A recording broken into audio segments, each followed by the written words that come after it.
Sangye chedan tsoki chonamala chancho bardo dani gyabzo che tagi jinso gimbe sanamangi dola penjira sangye rupara sho sangye chedan tsoki chonamala chancho bardo dani gyabzo che Tagi jinso gimbe so namangi Tola penjira sangi Dubara shu sangi chedan tsogi cho namala Chancho bardo dani kyabso ji Tagi jinso gimbe so namgi Tola penjira sangi Dubara shu semchen tamje dewa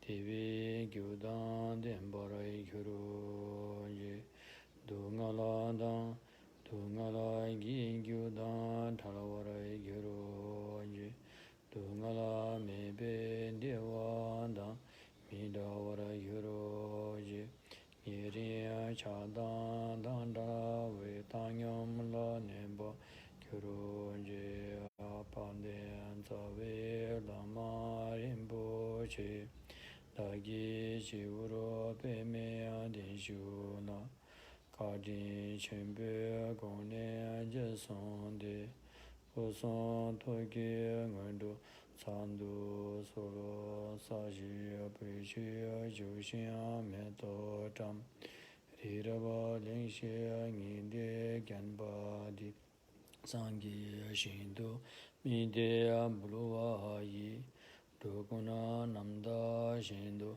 chobara sho Guru Buddha Bodhisattva Saparivara Ratna Mandala Puja Mega Samandra Sparana Sama Yeho Simchen Namki Sampada Loye Cheda Cheda Vara Chechon Tonmo Teba Yi Cheki Korolo Korodu सम्पूर्ण प्राणीहरूको हित तथा कल्याणार्थ सम्मा सम्बुद्धि ज्ञान प्राप्त गर्ने मनसायको साथमा सद्धम्म देशना सुनिदिन हुन विनम्र अनुरोध गर्दछु।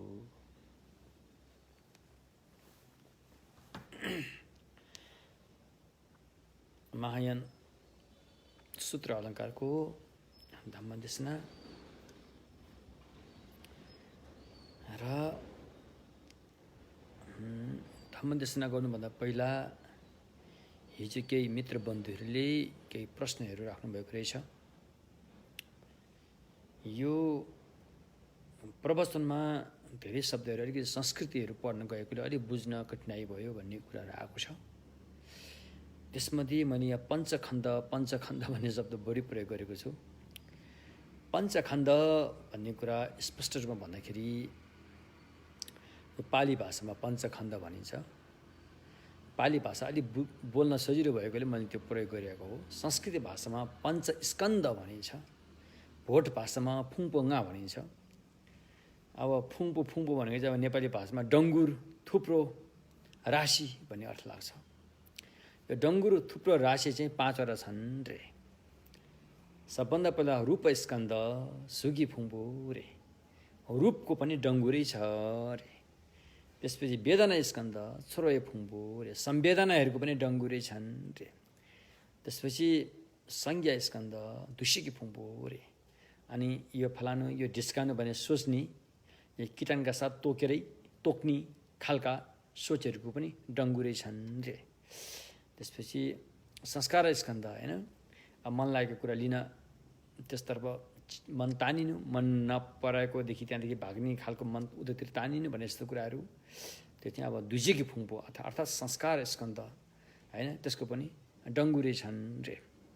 त्यसपछि अनि विज्ञान स्कन्द, विज्ञान भनेको चाहिँ यो हो त्यो हो भनेर जान्ने त्यो पनि मनसँगै सम्बन्ध छ, त्यसो पनि डङ्गुरे छन् रे। हो यसरी रूप वेदना संज्ञा संस्कार विज्ञान यी 5 वटा डङ्गुरलाई के भनियो त पञ्चस्कन्द, जो अहिले हामीसँगै छ। यिनीहरूलाई भनेको हामीसँगै भएको भौतिक शरीर र मानसिक कुराहरूलाई समेटेर भन्दाखेरि पञ्चस्कन्ध भनिन्छ। र यो पञ्चस्कन्धमा नै सारा कुराहरू यसैबाट चाहिँ सञ्चालन भइरहेको हुन्छ। र यो पञ्चस्कन्धको सच्चाइ बुझ्न सकियो भने निर्वाण यसैबाट प्राप्त हुन्छ। यदि पञ्चस्कन्धको सच्चाइलाई बुझेन, यसप्रतिको चाहिँ गलत धारणा, मिथ्या दृष्टितर्फ तानेर ल्यायो भने संसारको यात्रा जारी रहन्छ। त्यसरी यो पञ्चखण्ड पञ्चस्कन्धको बारेमा चाहिँ बुझ्न नितान्तै जरुरी भएको मैले पाएको छु। अहिलेसम्म मैले बौद्ध धर्म अध्ययन गरेको मैले मेरो एक किसिमको मोटामोटी हिसाबको बुझाइले चाहिँ पञ्चखण्डलाई नै श्रावकयान, महायान र वज्रयान तिनै यानले यसरी आधार मानेर चाहिँ अनि अगाडि बढेको हुन्छ हैन। यही पञ्चखण्डलाई अनि श्रावकयानले चाहिँ अनि यसैलाई दुःख, अनित्य, अनात्मा, शून्यता भनेर बोध गर्न सक्यो भनेदेखि निर्वाणतर्फ लाग्छ। महायानले पनि यसै पञ्चखण्डलाई अनित्य के अरे अनात्मा र शून्यताको रूपमा बोध गर्न सक्यो भनेदेखि यसैबाट निर्वाण प्राप्त हुन्छ। र वज्रयानमा पनि यही पञ्चखण्डलाई चाहिँ, वज्रयान चाहिँ अलिकति फरक कुरो हो। वज्रयानमा चाहिँ पञ्चखण्ड भनेर हामीले जुन हेर्छौँ यो हेराइ चाहिँ अशुद्ध हेराइ हो रे। जबसम्म अशुद्ध हेराइ कायम रहिरहन्छ तबसम्म संसारको यात्रा जारी रहन्छ। त्यस कारण यसलाई शुद्ध हेराइमा लानु पर्दाखेरि पञ्चखण्डलाई पञ्चबुद्धको रूपमा रूपान्तरित गरेर अहिले अभ्यास गरिन्छ। त त्यस्तो हिसाबले चाहिँ फेरि निर्वाणमा पुग्छ भनिन्छ। त यस्तो किसिमले आखिरमै घुम्दै फिर्दै रुम्जाचार भने जस्तै यो पञ्चखण्डकै कुराहरू हो। त्यसकारण यो पञ्चस्कन्धको बारेमा बुझ्न नितान्तै जरुरी छ। त्यसकारण यो पञ्चखण्डलाई अनि भगवानले दुःख सत्य, दुःख समुदाय सत्य हैन, निरोध सत्य, मार्ग सत्य पनि यसै आधारलाई लिएर भनेको हो। समस्या पनि यो पञ्चखण्डबाट आइरहेको छ, समाधान पनि यही पञ्चखण्डबाट खोजिनुपर्छ। यसलाई छोडेर समाधान अर्को खोजेर समाधान हुँदैन। त्यसकारण समस्या र समस्याको समाधान, समस्या संसार भयो, समाधान निर्वाण भयो हैन। अब हामी समस्यामा जाने कि समाधानमा जाने भन्ने कुरो हो। यदि हामी समस्यामा जाने हो भने दुःख सत्य र दुःखको कारण सत्यतर्फ मन तानेर जान्छ क्यारे। यदि निर्वाणमा जाने हो भने जाने निरोध सत्य र मार्ग सत्यतर्फ जाने हो क्यारे। तसर्थ यो पञ्चखण्ड नै धेरै महत्त्वपूर्ण कुरा रहेछ। यसको बारेमै बुझ्नुपर्छ। र यही कुरा बुझ्नको लागि अनि यहाँ चाहिँ सम्यक दृष्टिको जरुरी पर्छ। सम्यक दृष्टि भनेको चाहिँ जस्ताको तस्तै देख्नु रे। मेरो हातमा यो पानीको कप छ, तपाईँले यसलाई कुन रूपमा हेर्नुहुन्छ? यदि तपाईँले यस पानीको कपलाई मन पराएर हेर्नुभएको छ भने त्यो पनि तपाईँको हेराइमा भ्रम छ। यदि यो पानीको कपलाई तपाईँले मन नपराएर घृणा गरेर हेर्नुभएको छ भने त्यो पनि तपाईँको हेराइमा भ्रम छ। यदि यो पानीको कपलाई के हो मतलब छैन भनेर व्यवस्था गरेर हेर्नुहुन्छ भने त्यसमा पनि तपाईँको भ्रम नै छ। यो तिनैवटा हेराइमा चाहिँ सच्चाइ छैन, भ्रमपूर्व छ, भ्रमपूर्ण हेराइ हो। त्यसैले सच्चाइ सम्यक दृष्टिले चाहिँ सत्य जस्ताको तस्तै हेर्न सक्नु पर्यो हैन। त्यस्तै यो पञ्चखण्डलाई पनि जस्ताको तस्तै हेर्न सक्नु पर्यो। तर हामीले त्यसलाई बुट्टा भरेर नानादी किसिमले हेर्न थाल्छौँ। त्यहाँबाट दुःख पैदा हुन्छ, त्यहाँबाट पीडा आउँछ, समस्या पैदा हुन्छ। कुरो त्यस्तो हो। त्यसो भएकोले यो पञ्चखण्डको बारेमा बुझ्न नितान्तै जरुरी छ। र यो महायान सूत्र अलङ्कार जुन अहिले हामीले अध्ययन गरिरहेका छौँ, यो धेरै महत्त्वपूर्ण विषयमा अहिले हामी एकदमै गम्भीर विषयमा आएका छौँ। तपाईँहरूले यो तुरुन्तै बुझ्नुहुने र तपाईँहरूले दोहोरै तेरे गर्न सुन्नु होला। यो युट्युबमा राखिसकेको छ। यो प्रवचन चाहिँ अहिले 2-3 दिन भयो यो प्रवचन आएको। यस सम्बन्धी अनात्मा सम्बन्धी अनात्माको बारेमा चाहिँ तपाईँले दोहोरै तेरे गर्न हेर्नुपर्छ। यत्तिकै तत्कालै सुन्नेवाला छैन। किनभने हाम्रो मनमा त आत्माग्रहले भरिएको छ। आत्माग्रह जस्ता है आत्मा दर्शन, आत्मा चिन्नेपछि यस्तै कुराले भरिएको छ। त्यसकारण यो अनात्माको भावना आयो कि हामी तर्सिहाल्छौँ। हामी अबुई भन्न पुग्छौँ। त्यसकारण किनकि हामीमा अर्को बानी व्यवहार छ, गलत बानी व्यवहार हामीमा परिसकेको छ, मिथ्या दृष्टिको बानी व्यवहार हामीमा बसिसकेको छ। त्यसकारण अनात्मा भाविता, अनात्मा भावना, सम्यक दृष्टिको कुरा जब आउँछ अनि हामीलाई अप्ठ्यारो लाग्छ, त्यहाँ दुष्य मारले त्यहाँ खलबल्याउँछ, त्यहाँ चाहिँ समस्या पैदा गर्छ, त्यस्तो कुराहरू आउँछ। त्यसकारण यो एकदम अहिले हामीले जुन प्रवचन भइरहेछ 2-3 दिन भयो यो अनात्मा बारेमा, यो धेरै गहन विषय हो। यसको लागि चाहिँ नि अब अहिले हामीले यहाँ महायान सूत्र अलङ्कारमा होइन के अरे सबभन्दा पहिला अनित्यको कुराहरू आयो।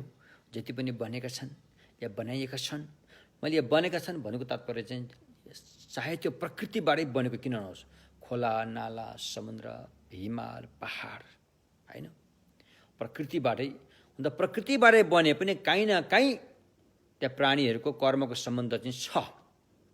कर्मको सम्बन्ध नभइकन कुनै पनि भौतिक चिजहरू बनेको हुन्न। यो विश्व ब्रह्माण्ड नै संसार नै प्राणीहरूको कर्मबाटै बनेको हो भनेर बताइन्छ। जसरी अन्य धर्मावलम्बीले संसार चाहिँ भगवानले सृष्टि गरेका हुन् भनेर भन्दछन् भने भगवानको सम्यक मार्गमा त्यसो भनिँदैन। भगवानको सम्यक मार्गमा त यो सारा विश्व संसार भवसागर सागर सबै कर्मबाट बनेको हो। नानादी बुट्टाहरू रङ्गी बिरङ्गी संसार जे देखिन्छन्, जे सुनिन्छन्, जे भोगिन्छन्, यो सबै कर्मबाट बन्दछ, कर्मलेबाट बनेको हो। त्यस्ता सृष्टिकर्ताले बनाएको होइनन् भन्ने कुराहरू भगवानको अब यो बुद्धको सम्यक मार्गमा यस्तो यस्तो कुरा आउँछ जुन कुरा हामीले यो पचाउन सक्दैनौँ। हाम्रो दिमागमा त भगवानले सृष्टि गरेका हुन्, भगवानले हामीलाई दिएका हुन्, मारे पनि उसकै हातमा हुन् होइन, पाले पनि उसकै हातमा हुन् भन्छ नि। अहिले एउटा भनिन्छ नि यो के अरे केही नेपालीको केही समाजमा छ नि, अब चेलीबेटीलाई या अर्कोलाई कन्यादान दिँदाखेरि के अरे मारे पाप पाले पुण्य भने जस्तो गरेर होइन मारे पाप पाले पुण्य भन्छ नि। त्यस्तै अब उहाँको खटन हो, उहाँले जे चाहन्छ त्यही हुन्छ, हामी त उहाँको दास हो भने जस्तो खालको सोच विचार चाहिँ हाम्रो मनमा बढी परिरहेको हुन्छ। हामी त्यस्तो संस्कारबाट हुर्केर आयौँ। हाम्रो मातापिताले पनि हामीलाई त्यही सिकाए, हाम्रा चाहिँ पुरोहितहरूले पनि हामीलाई त्यही सिकाए होइन। अब यहाँ भगवानको सम्यक मार्गमा आएपछि यहाँ त त्यो त ठिक त्यसो उल्टो भइरहेछ यहाँ होइन। यो सृष्टिकर्ताको होइन, यो विश्व ब्रह्माण्डको सृष्टिकर्ता त तिमी आफै हो, तिमीले सृष्टि गरेर बनेको हो यो होइन। यसलाई बनाउने कोही छैन। तिम्रो हेराइ, तिम्रो बुझाइ, तिम्रो सोचाइ, तिम्रो सुनाइ तिमीबाटै बनेको हो, तिमीबाटै बन्दछ। तिम्रो हेराइ, तिम्रो सुनाइ, तिम्रो बुझाइमा यदि तिमीले त्यसलाई चाहिँ सच्याउन चाह्यो भने त्यसलाई सच्याउन पनि सकिन्छ, त्यसलाई बिगार्न चाह्यो भने तिमीले बिगार्न पनि सक्छौ। यो सबै तिमीबाटै बनेको हो, त्यसलाई बनाउने अरू छैन, त्यहाँ अरू कसैले बनाएको होइन। यदि अरू कसैले बनाएको हुँदो हो त अनि त्यो अरू कसैले बनाएको हो भनेर थाहा पायो कसले? कुरियो कसैले बनाएको हो भनेर थाहा पायो कसले? तिम्रो मनले थाहा पाएको कि? यदि तिम्रो मनले थाहा पाएको हो भने तिम्रो मन बन्नुभन्दा पहिला होइन अनि उसले बनायो भने थाहा पाएको कसले? धेरै गाह्रो प्रश्न छ यो। त्यसो भएकोले यो सबै हाम्रै कारणले बनेको हो, हाम्रो आफ्नै कर्मले बनेको। सुख दुःख पीडा जति पनि हामीले भोगिरहेका छौँ, देखिरहेका छौँ, सुनिरहेका छौँ, यो सबै आफ्नै कर्मले बनेको हो। फेरि कर्म यस्तो पनि छ, एउटा कर्म चाहिँ सबै मिलेर गरेको कर्म पनि हुन्छन्। सबै मिलेर गरेको कर्मबाट चाहिँ यो विश्व ब्रह्माण्ड बन्यो, यो भव संसार बन्यो। यो चाहिँ सबै मिलेर गरेको कर्मको फल। जस्तो अहिले कोरोना भन्ने भाइरस आइरहेछ, यो कोरोना भन्ने भाइरस चाहिँ कर्मकै फल हो, यो कर्मकै फल हो। यो हामी सबै मिलेर गरेको कर्मको फल हो। त्यसरी हामी सबैले यो भोग्न बाध्यता छ। यही बेला फेरि ओखति पनि नहुनु। त्यसकारण यो चाहिँ कर्मकै फल हो। त्यसकारण यो भाइरस देखेर अनि हामी चाहिँ एकदम आत्तिनी होइन कि किन एउटा चाहिँ मनस्थिति गुमाउने गर्नु जरुरी छैन। यो त कर्मको फल हो, यो त आउँछ। आज नआएको भए भोलि आउँथ्यो, भोलि नआए पर्सि आउँथ्यो, यो अर्को वर्ष आउँथ्यो। यो हामीले यो भोग्ने कर्म हामीले गरि नै सकेका छौँ, तर हामीले यसलाई सुधार्न सकिन्छ, यसलाई चाहिँ उपाय खोज्न सकिन्छ, सुधारेर यसलाई पुनः नआउने गर्न सकिन्छ। त्यो अवसरहरू छन् फेरि। त त्यसो भएकोले कर्मकै फल हो भनेर बस्नु जरुरी छैन। कर्मको फल त आइरहन्छ, तर त्यसलाई सुधार्न सकिन्छ होइन, त्यसलाई मोडिफाई गरेर चाहिँ अगाडि अर्कै हिसाबले लान पनि सकिन्छ त्यो हो। तसर्थ अनि यो हामी विशेष गरेर हामी नेपालीहरूले चाहिँ यो बुझ्न नितान्तै जरुरी छ। भगवान बुद्ध चाहिँ हामीले यो पनि बिर्सिनु हुँदैन, भगवानको जन्म कहाँ भयो? लुम्बिनीमा भएको। नेपालका विभूति साँच्चीकै अहिले इतिहास राखेर हामीले कुरा गर्ने हो भने भगवान बुद्धको जन्म कहाँ भएको त? लुम्बिनीमा भएको। लुम्बिनी कहाँ छ? नेपालमा छ। भनेपछि हामी नेपालीहरू को भयो त? भगवान बुद्धका शाखा सन्तानहरू भयौँ। हामी भगवान बुद्धका शाखा सन्तानहरू भएको व्यक्तिहरूले अनि भगवान बुद्धले बताएको विपरीत काम गर्ने, विपरीत तरिकाले अरूलाई दुःख दिने, निमुखा प्राणीहरूको हत्या गर्ने, यस्ता बलिका कुरा गर्ने, तर लाजो मर्नुहुन्छ। त्यो लाजो मर्नुहुन्छ। किनकि तपाईँ बुद्ध जन्मेको देशमा जन्मेको नागरिक हो होइन।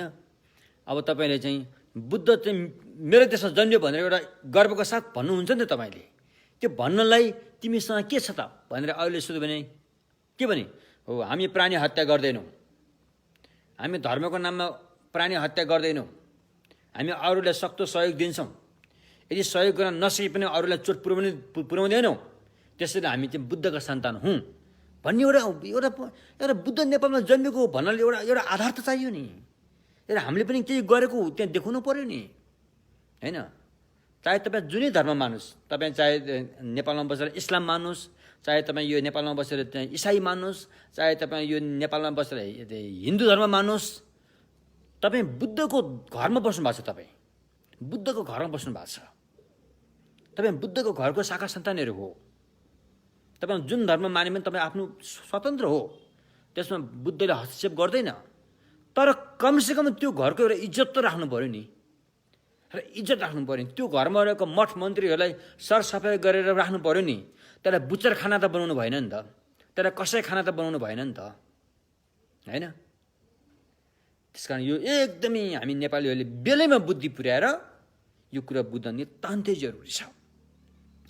त्यसैले हामीले बुद्ध जन्मेको देशमा हाम्रो देश हो भनेर हामी गर्व गर्छौँ। विदेशतिर गएर हामी खुब चाहिँ नारी उठाएर हामी भन्छौँ, हामीलाई गर्व लाग्छ, हामी भगवान बुद्ध सन्तान हो रहेछ, शाखा सन्तान हो रहेछ भनेको हामीलाई महसुस हुन्छ। तर खोइ त हाम्रो आनी बानी खोइ त है। त्यही रीतिरिवाज भन्यो, यहाँको रीतिरिवाज खतरा छ। किनकि धेरै प्राणीको चाहिँ निमुख प्राणीको विचार उसको केही त्यो पशु प्राणीको के दोष छ र उसलाई यसरी गर्नुपर्ने? उसले हामीबाट के लुटेर लगेको त छैन त्यो पशु प्राणी बिचरा। उसले के न उसले कख बोल्नै सक्छ उसले त। त्यस्तै एउटा चाहिँ निमुखा प्राणीलाई त्यो पनि बच्चामा पालेको हुन्छ बिचरा भनेर बाख्राको पाठी भैँसीको पारा भनेर माया गरेर पालेका हुन्छन्। फेरि त्यसलाई चट्ट काट्ने त। अनि त्यो कुनै देवी देवता कुनै अब छन् भने के उनीहरू खुसी होला नि त? यसो गरेको काममा उनीहरू खुसी होला नि त? अवश्य पनि खुसी हुने छैनन्। उनीहरूले त तपाईँलाई आशीर्वाद दिनु सक्छ, श्राप दिन्छ, श्राप दिन्छ। यदि साँच्चीकै तपाईँले चाहिँ सृष्टिकर्ता स्वीकार्ने हो, भगवानले सृष्टि गरेको हो भनेर तपाईँ यदि मान्नुहुन्छ भने यो विश्व ब्रह्माण्डै यदि भगवानले सृष्टि गरेको हो भने अब कस्तो अचम्मको कुरा यहाँ। अब यो त भगवान बुद्धको सम्यक मार्गमा सृष्टिकर्ताले चाहिँ सृष्टि गरेको होइन भन्नेहरूले त पशु प्राणी किटा फर्काना धरीलाई मार्न हिचकिचाउँछ। अब भगवानले सृष्टि गरेको भने मान्दा भने फेरि त्यो काट्ने होइन। तपाईँको आमालाई तपाईँको दाजु बहिनी दिदीभाइ काटेर भोगिदिएको मनपर्छ? तपाईँलाई त्यो आमालाई श्राप दिन्छ। त्यस्तै त हो यो होइन। बुझ्नेको लागि त्यस्तै हो यो। त्यसकारण मासु खाने भन्ने चिज चाहिँ एउटा चाहिँ व्यवसायी ढङ्गले गर्ने भन्ने कुरा त्यो एउटा अर्को कुरा हो। त्यसमा अहिले म जान चाहन्न। तर यो धम्मको नाममा बुद्ध जन्मेको देशमा बुद्धको घरमै बसेर बुद्धले चाहिँ एउटा चाहिँ धर्मको नाममा चाहिँ यस्तो चाहिँ अरूको निमुख प्राणीको ज्यान नलिनु भनेर जुन भने अब यो भन्दै पनि यदि हामी त्यसो गर्छौँ भने त्यो त महामूर्खता हुन्छ। त्यसलाई कहिले पनि साधुवाद दिन सकिँदैन। त्यस्तै गर्दै गयो भने भोलि गएर अनि यो चाडपर्वलाई पनि अरूले घृणा गर्न सक्छ। कुरो त्यस्तो हो। त्यसकारण हरेक कुरा सच्याउन जरुरी छ। पहिलाका ऋषिमुनिहरू यस्तो काम गर्थे त?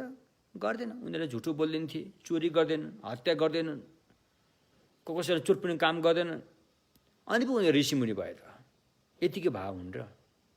अब ती ऋषिमुनिका सन्तानहरूले चाहिँ अब काट्ने, मार्ने, के अरे वायुलाई पूजा, अनि झो भनेर के अब झो भनेर पूजा, कुलदेवताको पूजा रे, पितृको विभिन्न नाम गरेर, अनि त्यो के हो त्यो? त्यसो भएकोले म विनम्र हात जोडेर भगवान बुद्धको देशमा जन्मेका बुद्धका सन्तानहरू, बुद्धका शाखा सन्तानहरूलाई म विनम्र अनुरोध गर्न चाहन्छु, धम्मको नाममा निमुख प्राणीहरूको हत्या नहोस्। उहाँहरूले त त्यसको विकल्प अरू पनि छ नि। फुलपातीले पूजा गर्न सकिन्छ, लड्डुहरूले पूजा गर्न सकिन्छ, फलफुलले पूजा गर्न सकिन्छ। त्यत्रो इन्डियामा त्यत्रो छन्, दुर्गा देवीको भक्त त्यति छन्, खोइ उनीहरूले त यसरी पूजा गरेर भएको छ क्या रे त। उनीहरूले त मन्दिरमा रक्ताम्य गरेर गर्ने त त्यति देखिँदैन जति हाम्रो यहाँ देखिन्छ। उनीहरूले पनि दुर्गा पाठ गर्छन्, दुर्गा पूजाहरू गर्छन् नि, होइन? त्यसो भएकोले हामीले हाम्रा मठ मन्दिरहरू बुच्चरखाना नबनाएर सफा गरिदिने, होइन? सरसफाइ, फुल धुप अक्षताले पूजा गरे पनि भइहाल्छ नि, होइन? त्यो रगत्तै पकाउनु पर्छ भने के छ र त्यस्तो? त्यस्तो गर्ने पर्छ भने जस्तो त मलाई लाग्दैन, होइन? होला केही धार्मिक शास्त्रहरूमा केही यसमा उल्लेख गरिएको होला। त्यति बेला त्यस्तै खालका केही सिद्ध गुरुहरू थिए होलान्, अथवा सिद्ध ऋषिहरू थिए होलान्, मारेर पनि बचाउन सक्ने क्षमता हैसियत भएको थियो होला, होइन? रक्सीलाई पनि अब पानी सरा भएर पिउन सक्ने खालका क्षमता भएका थिए होलान्, है? उनीहरूको लागि अब आकाशमा पनि उड्न सक्ने, जमिनभित्र पनि पस्न सक्ने, मरेकोलाई जीवित पाएछ पनि थियो होलान्। त्यति बेलाको कुरा त्यति बेलाको कुरा हो। तर अहिले हाम्रो पाला, हाम्रो पनि के त? अहिले हामी त विश्व शान्ति चाहन्छौँ।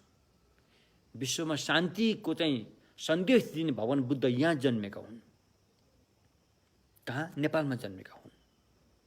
त्यसर्थ हामीले बेलामै बुद्धि पुर्याएर यो कुराहरूलाई नितान्त बुझ्नु जरुरी छ। त्यस्तै अर्को एउटा प्रश्न पनि छ, हालै युके बस्ने इन्द्र दिदीले सोध्नु भएको छ, यो धोमाङ धारणी सङ्ग्रह बारेमा अलिकति स्पष्ट पार्नु जरुरी थियो भन्ने कुरा उहाँले उल्लेख गर्नुभएको छ। यो धोमाङ धारणी सङ्ग्रह भने जुन अहिले नेपालीमा आएको छ, धेरैले यो लकडाउनको अवसरलाई सदुपयोग गरेर पाठ गर्नुभएको छ। अधिकांशले एकपल्ट त पाठ गर्नु भएको छ, अझै कोहीले 2 पल्ट, 3 पल्ट, 4, 5 पल्ट, 10 पल्ट। एकजना हाम्रो धर्ममित्र हुनुहुन्छ, हाल अस्ट्रेलिया बस्नुहुन्छ, उहाँले त 11औं पल्टसम्म पाठ गर्दै हुनुहुन्छ।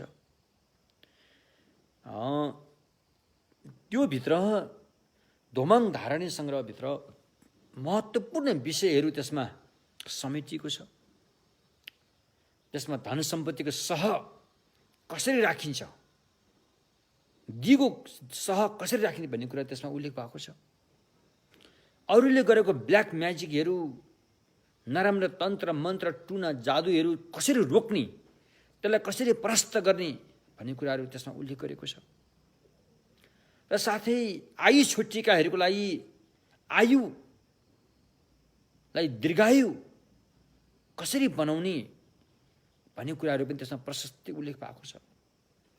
त्यस्तै दुख बिमार भएको व्यक्तिहरूलाई रोग निको पार्नेको लागि पनि त्यसमा थुप्रै यस्ता धारणीहरू उल्लेख गरिएको छ। साथै आइपरेको विघ्न बाधाहरूलाई कसरी रोक्ने कुराहरूलाई पनि त्यसमा एकदमै, जस्तो अब यो ज्योतिषीय भाषाबाट हेर्ने, ज्योतिषीय तरिकाबाट हेर्ने, खड्को कसरी काट्ने, महिनाको खड्को, वर्षको खड्को, दिनको खड्को कसरी काट्ने, सारा कुराहरू त्यसमा उल्लेख भएका छन्। र विशेष गरेर हाम्रा साना साना बालबच्चाहरू, साना दुधे बालकहरू बिरामी हुँदाखेरि अब उसको रोग थाहा पाउन कहिलेकाहीँ गाह्रो पर्छ। त्यस्तो परिस्थितिमा उसको समाधान कसरी गर्ने भन्ने कुरा पनि त्यसमा उल्लेख भएको छ। त्यस्तै मन्दमती दिमाग त्यसलाई के भनिन्छ, बोझो दिमाग भएको व्यक्तिहरूलाई तीखो दिमाग कसरी बनाउने भन्ने कुराहरू पनि त्यसमा उल्लेख भएको छ। यति मात्र होइन, नाकसँग सम्बन्ध राखेर धन सम्पत्तिको सहलाई कसरी बचाउने, नाकसँग कसरी सम्बन्ध राख्ने भन्ने कुराहरू पनि त्यसमा उल्लेख भएको छ। यति मात्र होइन, सबै सम्पन्नता भए तापनि फेरि एक दिन त मर्नुपर्छ। फेरि मर्ने बेलामा हामी सुख खुसी भएर कसरी मर्ने त्यो पनि त्यसमा उल्लेख गरिएको छ। मरिसकेपछि भावी हाम्रो भविष्य उज्यालो कसरी पार्ने त्यो पनि कुरा त्यसमा उल्लेख भएको छ। यति मात्रै होइन, भोलि गएर सम्मासम्म बुद्ध भूमिसम्म कसरी पुग्ने भन्ने धरि चाहिँ यो दोमाङ धारणी सङ्ग्रहमा उल्लेख गरेको छ। धेरै महत्त्वपूर्ण ग्रन्थ हो र यस ग्रन्थलाई अनि अहिले हामीले यो त्रियान धर्मसङ्घबाट यसलाई चाहिँ छापेर अनि बाहिर ल्याएका छौँ र अहिले तपाईँले यस ग्रन्थ आएपछि हामीले काठमाडौँ भ्यालीभित्रै मात्रै पाइन्थ्यो। अब अहिले यसलाई चाहिँ पोखरामा पनि तपाईँले त्यहाँबाट पनि लिन सक्नुहुन्छ। पोखरा बौद्ध आर्गन सदनबाट पनि तपाईँले लिन सक्नुहुन्छ। त्यहाँ पनि राखेका छौँ पोखरामा बस्नेहरूको लागि। त्यस्तै तपाईँले उता अहिले काँक्राभिट्टा झापातिर बस्नेहरूको लागि पनि त्यहाँ काँक्राभिट्टामा दोमाङ तपाईँले पाउन सक्नुहुन्छ। त्यहाँ पेम्बा लामाजीको उसमा हामीले राखेका छौँ र तसर्थ यो दोमाङ धेरै महत्त्वपूर्ण ग्रन्थ हो। तपाईँले भनेको बेलामा भन्ती गुरु पाउन गाह्रो होला, लामा गुरु पाउन गाह्रो होला, यसो घर सर्नु पर्यो, घर चोख्याउनु पर्यो। त्यसको लागि तपाईँ आफैले दोमाङभित्र भएको मङ्गलसूत्रहरू तपाईँले पाठ गर्न सक्नुहुन्छ। अब रह्यो दोमाङ सबैले पाठ गर्न मिल्छ कि मिल्दैन भन्ने कुरा रह्यो। कतिले वाङ लुङ के छ पाइन्छ कि पाइँदैन भन्ने कुरा पनि रह्यो। दोमाङको वाङ्नी भन्ने कुरा त्यति स्पष्ट छैन, तर लुङ आगम भन्ने कुरा चाहिँ छ। तर तपाईँले दोमाङको लुङ अर्कोलाई दिने हो भने मात्रै तपाईँले अरूबाट आगम लिने हो, होइन भने आफै अध्ययन गर्ने हो भने आगम नलिँदाखेरि पनि यसो अध्ययन गर्न मिलिहाल्छ के अरे। तसर्थ त्यसो भएकोले अनि दोमाङ चाहिँ धेरै महत्त्वपूर्ण ग्रन्थ हो। यसलाई तपाईँले चाहिँ यदि कसैले पाठ गर्नु भएको छैन भने एकपल्ट तपाईँले पढेर हेर्नुहोस्। जीवनमा हामी चाहिँ बुद्ध शरणमा गच्छामी भइसकेपछि एकपल्ट मात्रै दोमाङ सबै पढ्न पायो भने पनि ठुलो कुरा हो, महत्त्वपूर्ण कुरा हो। त्यो जीवन सफल भएको मानिन्छ। तसर्थ अनि आज हामीले यो महायान सूत्र अलङ्कार को बारेमा विशेष गरेर अनात्माको बारेमा कुरा गर्दाखेरि एकदम गहन विषय हो। यो हामीहरूको लागि धेरै गहन विषय हो। यो एकदमै गम्भीर विषय पनि छ यो। र यसमा चाहिँ विशेष गरेर आत्मावाद र अनात्मावाद भन्ने सिद्धान्तहरूको कुरा उठान गरिएको छ यसमा। यो अहिलेदेखि होइन, यो 2500 वर्ष पहिला ऐतिहासिक बुद्धको पालादेखि आएको हो। र पौराणिक कथामा हेर्ने हो भने उहाँ बुद्ध भन्दा पनि पहिलाका बुद्ध जति पनि बुद्ध भए सबैले अनात्माको सिद्धान्तलाई उठान गरेको छ, होइन। जति पनि बुद्धहरू भए उहाँहरूको सिद्धान्त त्यही नै हो। भलै केही कुरामा केही फरक पर्ला। अब शाक्यमुनि बुद्धकै पालामा पनि केही फरक छ नि त है। यो श्रावकयानी भन्यो, यो महायानी भन्यो, यो वज्रयानी भन्यो, अलिअलि फाटफुट फरक छ। तर अनात्माको कुरामा फरक छैन। अनात्माको मान्यतामा सबैको एक नाशको सिद्धान्त छ, होइन। अन्य केही कुरामा अलिअलि फरक छ। तर अनात्माको जब कुरा उठ्छ अनि भगवानका सिद्धान्त सबै बुद्धको सिद्धान्त एउटै हुन्छ हो। त्यो कुरा हो। र अहिले हामी महायान सूत्र अलङ्कारमा बताएको मूल 4 बुन्दा मध्ये अनात्माको कुराहरूको बारेमा अहिले हामी कुरा गर्दैछौँ। यसको बारेमा हामीले हिजो पनि कुरा गऱ्यौँ। हिजो अलिकति अप्ठ्यारो पनि जस्तो भयो होला तपाईँहरूले। म आज अझै पनि त्यसबारेमा स्पष्ट पारिदिन चाहन्छु। अनात्मा भनेको के? आत्मा अनात्मा। अब यसलाई व्यक्तित्वको हिसाबले एउटा हिसाब हुन्छ र अन्य विषयवस्तुको हिसाबले एउटा हिसाब हुन्छ। व्यक्तित्वको हिसाबले व्यक्ति, म, आत्मा, जीव, द्रष्टा भन्नेलाई चाहिँ आत्मा भन्छन्। त्यो एउटै नाम हो। व्यक्ति, जीव, द्रष्टा, हैन? अब भोग्नेवाला, देख्नेवाला, यी सबै चाहिँ पर्यायवाची नाम हुन्। त्यसैले आत्मा भन्छ एउटा हिसाबले यो भयो। अब अन्य विषय, त्यो व्यक्ति बाहेकका अन्य विषयहरूलाई चाहिँ के भनिन्छ? धर्म आत्मा भनिन्छ। यो व्यक्तिलाई चाहिँ पुद्गल आत्मा भनिन्छ। खंसा गिद्दाक पुद्गल आत्मा भनिन्छ। ती बाहेक अन्य विषयहरू कोसँग सम्बन्धमा चाहिँ जस्तो अब चाहिँ अन्य विषयहरू, हैन? अब आँखाले देख्ने रूप, कानले सुन्ने शब्दहरू भयो, यिनीहरू अन्य विषयहरू छन् नि। चाहे त्यो भौतिक विषय नै किन नहोस्, चाहे त्यो मानसिक वस्तु नै किन नहोस्, तिनीहरूको सत्ता जो छ, त्यो सत्तालाई चाहिँ धर्म आत्मा भनिन्छ। धर्म आत्मा भन्दाखेरि दुईटा आत्मा भयो, एउटा पुद्गल आत्मा अनि धर्म आत्मा भयो। अब त्यसलाई ग्रह पकड्न पुग्यो। पुद्गल आत्मालाई पकड्न पुगेपछि पुद्गल आत्मा ग्रह भयो। धर्मको सत्तालाई पकड्न पुगेपछि धर्म आत्मा ग्रह भयो। यसरी बुझौँ, हैन?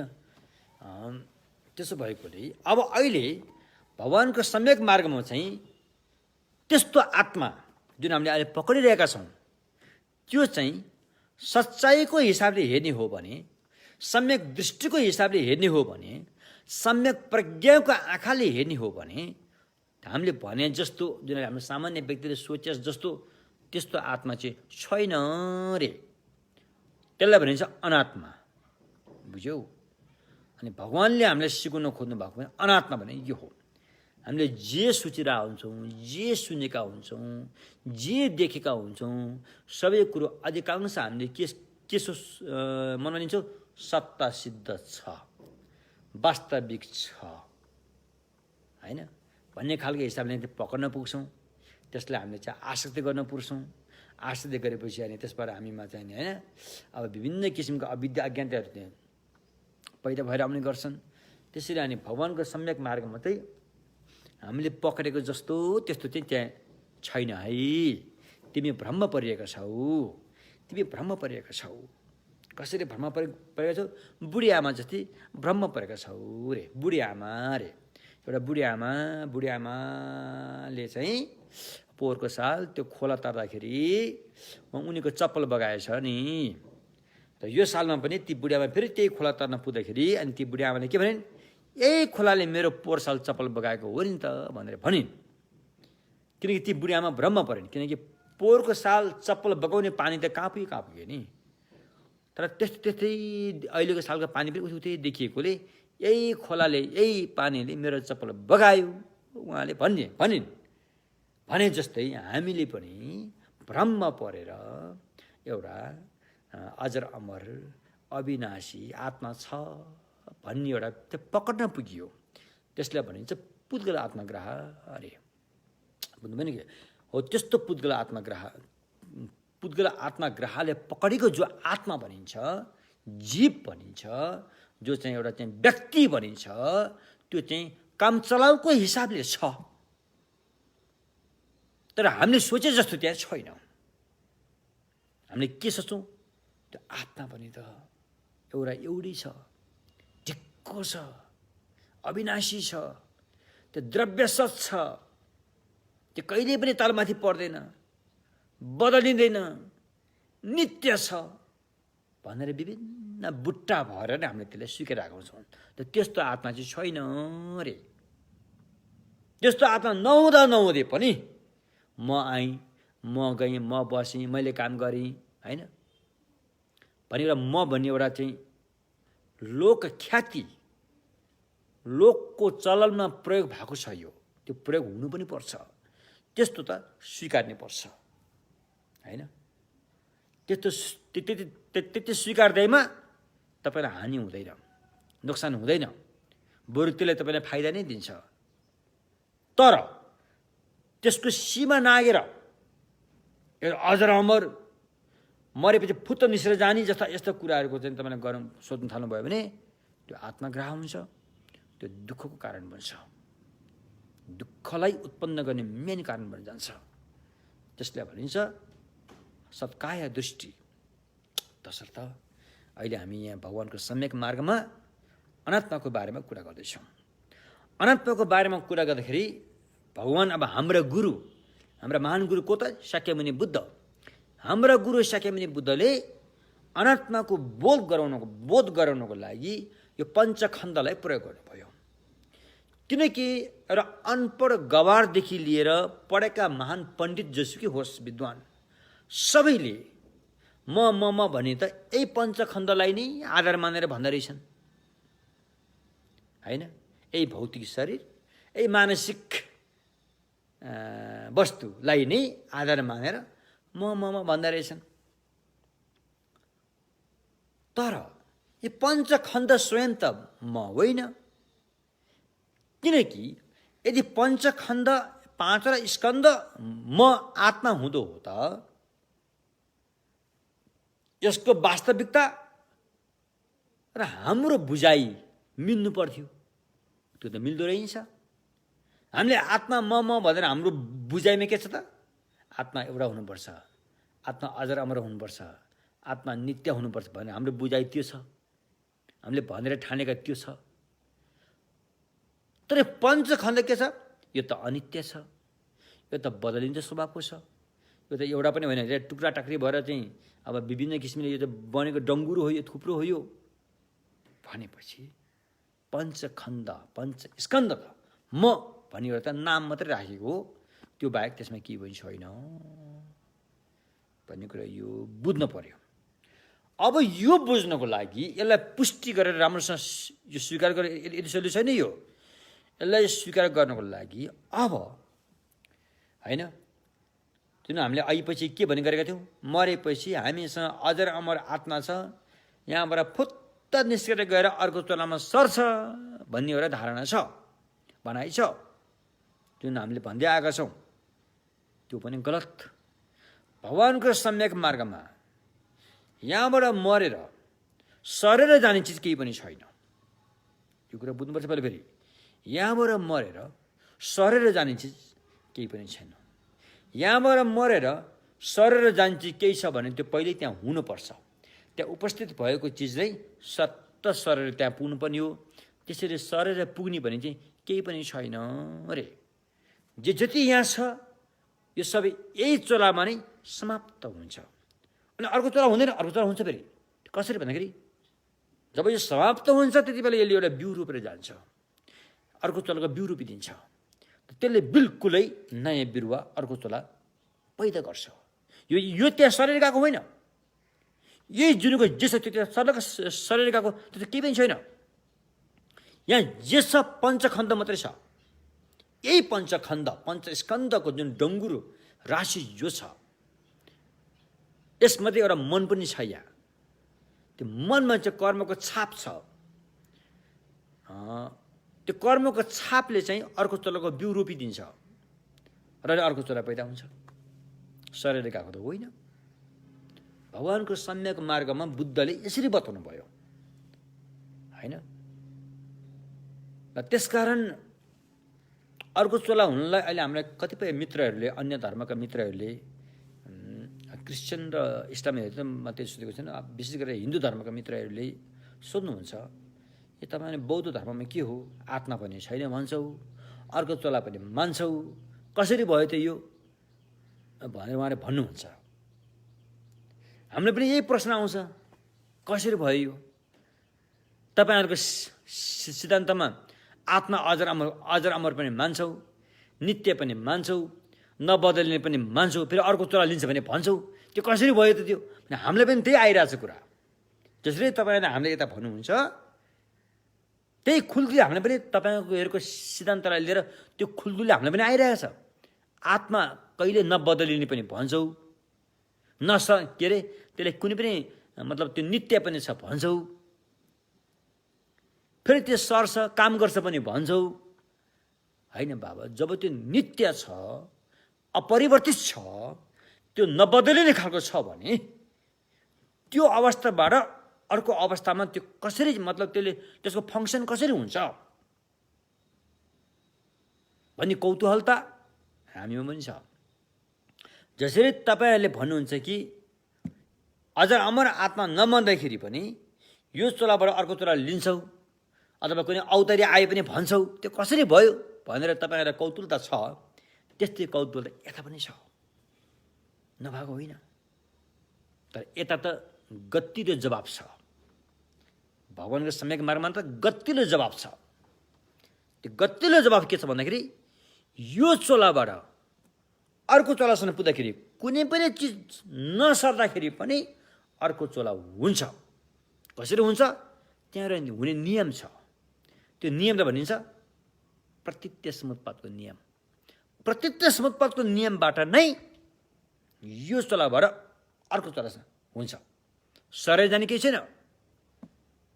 अब यसलाई कसरी बुझ्ने भन्दाखेरि उदाहरणबाट बुझ्नुपर्छ। उदाहरणबाट बुझ्नुपर्छ। त्यो उदाहरण के त भन्दाखेरि मैले एउटा सजिलो उदाहरण के दिने गरेको छु भने किसानलाई दिने गरेको छु। किसानले खेत रोप्छ। खेत रोप्दाखेरि पहिला धानको भगारीमा भएको धानको बिउ लिएर गएर पहिला खेतमा ब्याड खन्छ। ब्याड खनेर धानको बिउ रोप्छ, मलजल गर्छ, ऊ घर फर्किन्छ। उसले गर्ने भनेको त्यति मात्रै हो। त्यो किसानले धानको बिउभित्रबाट बिरुवा निकाल्ने सक्ने शक्ति उसमा हुँदैन। उसले गर्ने भनेको ब्याड खन्ने, भगारीको धानको बिउलाई त्यसमा छरिदिने, मलजल गर्ने, फर्किने। अब त्यो धानको बिउबाट बिरुवा कसरी आयो त? यो अचम्मको कुरा चाहिँ थियो। यो त त्यो किसानले गएर हातले तानेर निकाले यसो गरेको त होइन थियो। त्यो आउँछ कसरी फेरि? फेरि धानको बिउबाट धानको बिरुवा नै कसरी आउँछ? किन त्यहाँ खोर्सानीको बिरुवा किन आएन? स्याउको बिरुवा किन आएन? कोदोको बिरुवा किन आएन? धान रोपेर धानकै बिरुवा नै किन आइरहेको छ भन्दाखेरि यसलाई भनिन्छ प्रत्यक्ष समुत्पातको नियम। यसमा धेरै प्रश्न गर्न मिल्दैन। यो प्रत्यक्ष समुत्पातको नियमबाट त्यो चलेको हुन्छ। यसलाई अहिले हाम्रो बोलीचालीको भाषामा प्रकृतिको नियम पनि भनिन्छ। यसलाई प्रकृतिको नियमबाट धानको बिउबाट खोर्सानीको बिरुवा नउम्रिएर, स्याउ लगायत कोदो लगायत अन्य बिरुवा नउम्रिएर धानकै बिरुवा किन उम्रियो त भन्दाखेरि त्यो प्रकृतिको नियमबाट त्यसो हुन्छ। जस्तै अर्को पनि एउटा उदाहरण छ। आमाको पेटमा भएको बच्चा, जब बच्चा त आमाको पेटमा 9 महिना लगभग बस्छ, बच्चाको पूर्ण शरीर बन्नु पर्यो। त्यो शरीर बन्दाखेरि अब सुरुमा त त्यहाँ के थियो? आमा बाउको एउटा बीज नै थियो, त्यो शरीरको रूपरेखा त थिएन। जब आमाको पेटमा शरीर बन्न सुरु भयो, बच्चाको शरीर बन्न सुरु भयो, आमाले त खानासाना खाएको सबै त्यो पौष्टिक आहार त बच्चालाई पनि पुग्छ। अनि त्यो पौष्टिक आहारको रूप नभएर बाबुआमाको रूपमा त्यो बच्चाको रूप कसरी आयो त? यहाँ पनि त्यही कुरा लागु हुन्छ होइन? अब आमाले पानी खाएकोले पानी खाएको रूपमा आउनु पर्थ्यो त्यो बच्चा, आमाले भात खाएकोले भातको रूपमा आउनु पर्थ्यो, आमाले रोटी खाएकोले बच्चाको अनुहार पनि रोटी जस्तै भएर आउनु पर्ने थियो। त्यस्तो त हुँदैन। जस्तो आमा बाबुआमाको आँखा कान नाक मुख त्यस्तै बच्चाको पनि त्यो भइरहेको हुन्छ। त्यो भयो कसरी? यसलाई भनिन्छ भगवानको सम्यक भाषामा यो प्रत्यक्ष समुत्पातको नियमबाट भएको हो।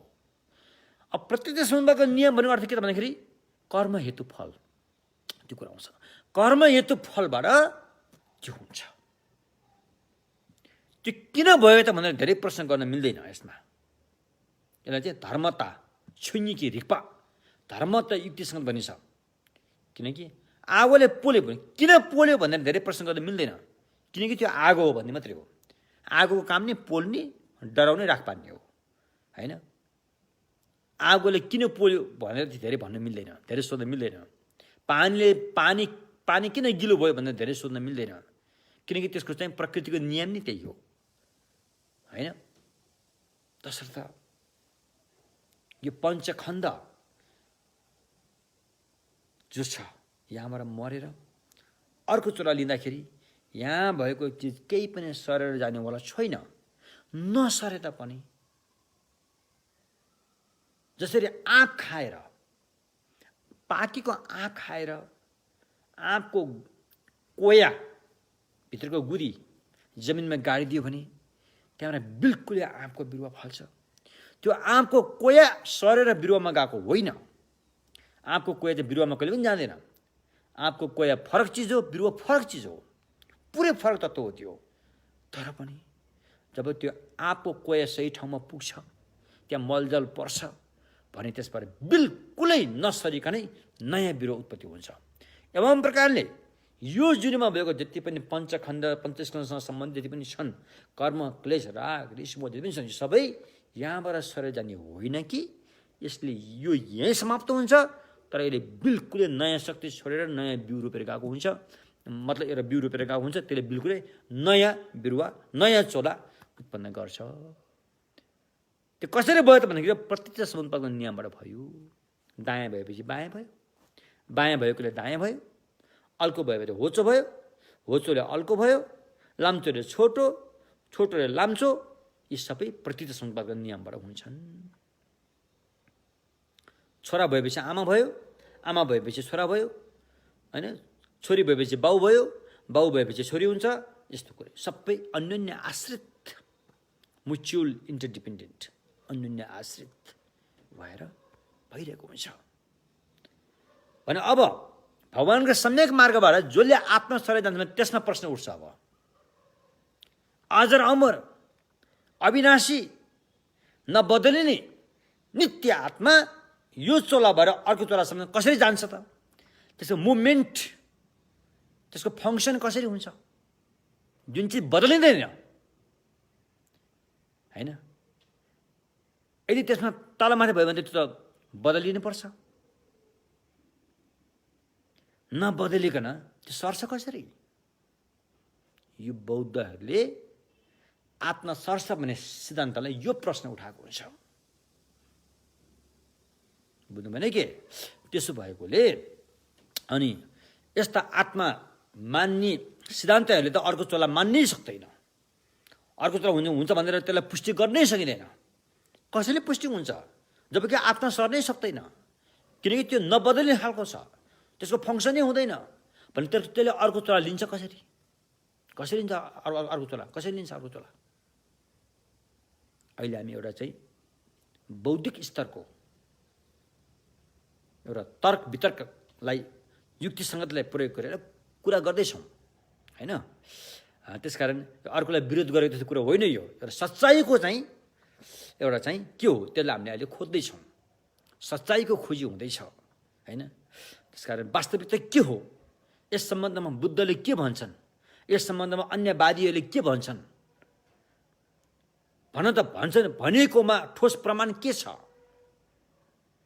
यसको खोजी गर्नु छ, यसलाई बुझ्नु छ।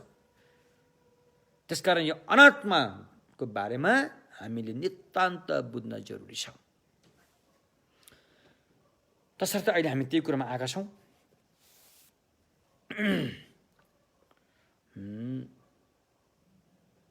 कतिले भन्छन् यस्तो, अब जस्तो अब इस्लामका केही विद्वानहरूले, इस्लाम धर्म मान्नेका केही विद्वानहरूले सबै अल्लाहले सृष्टि गरेको भन्छन्।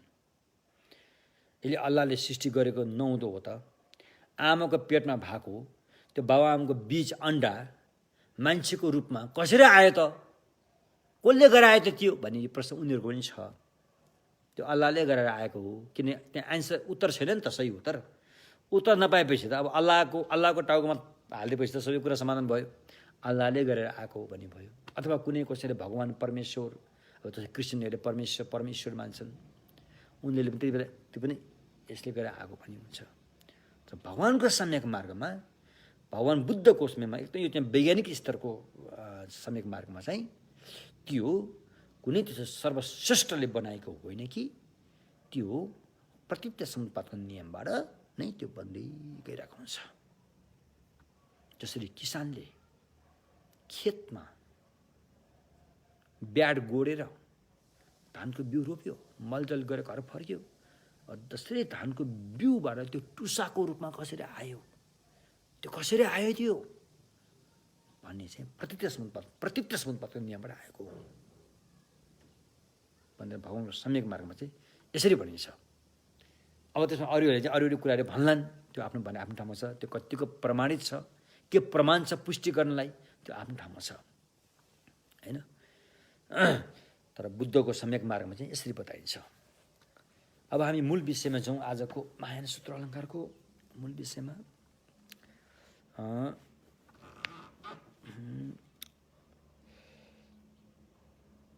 मूल विषयमा जाँदाखेरि अब अनात्मा, अहिले मैले जुन कुरा भने नि तपाईँहरूलाई मोटामोटी अलिकति जानकारी भयो होला, आशा गरौँ, म आशा गर्छु केही न केही त तपाईँले बुझ्नुभयो होला यस बारेमा। मैले अहिले पनि भनिहालेँ, हामीलाई बुझ्न अलिक गाह्रो हुन्छ, किनभने हामीले आत्मीय संस्कारमा हुर्क्यौँ, आत्मवादी सिद्धान्त सुन्दै आयौँ, चाहे त्यो पुराण सुनोस्, चाहे वेद सुनोस्, चाहे अरू सुनोस्, जे सुने पनि आखिरमा त्यही आत्मवादीकै कुराहरूमा त्यस्तै कुराहरू हाम्रो दिमागमा पुरै भरिँदै आइरहेको छ। र अहिले यहाँ बुद्धको अनात्मवादी कुरा आएपछि हामी झस्किन्छौँ, हामीलाई नौरो लाग्छ, जो स्वाभाविक कुरा हो, स्वाभाविक कुरा हो। किनकि हाम्रो बानी अर्कोतर्फ बढी परिसक्यो। यो सम्यक मार्गमा त हामी भर्खर सिकारु भएर बामे सर्दैछौँ नि त। त्यसरी हाम्रो लागि यो बिल्कुलै नौलो हुनसक्छ, पचाउन गाह्रो हुनसक्छ, त्यो स्वाभाविक कुरा हो।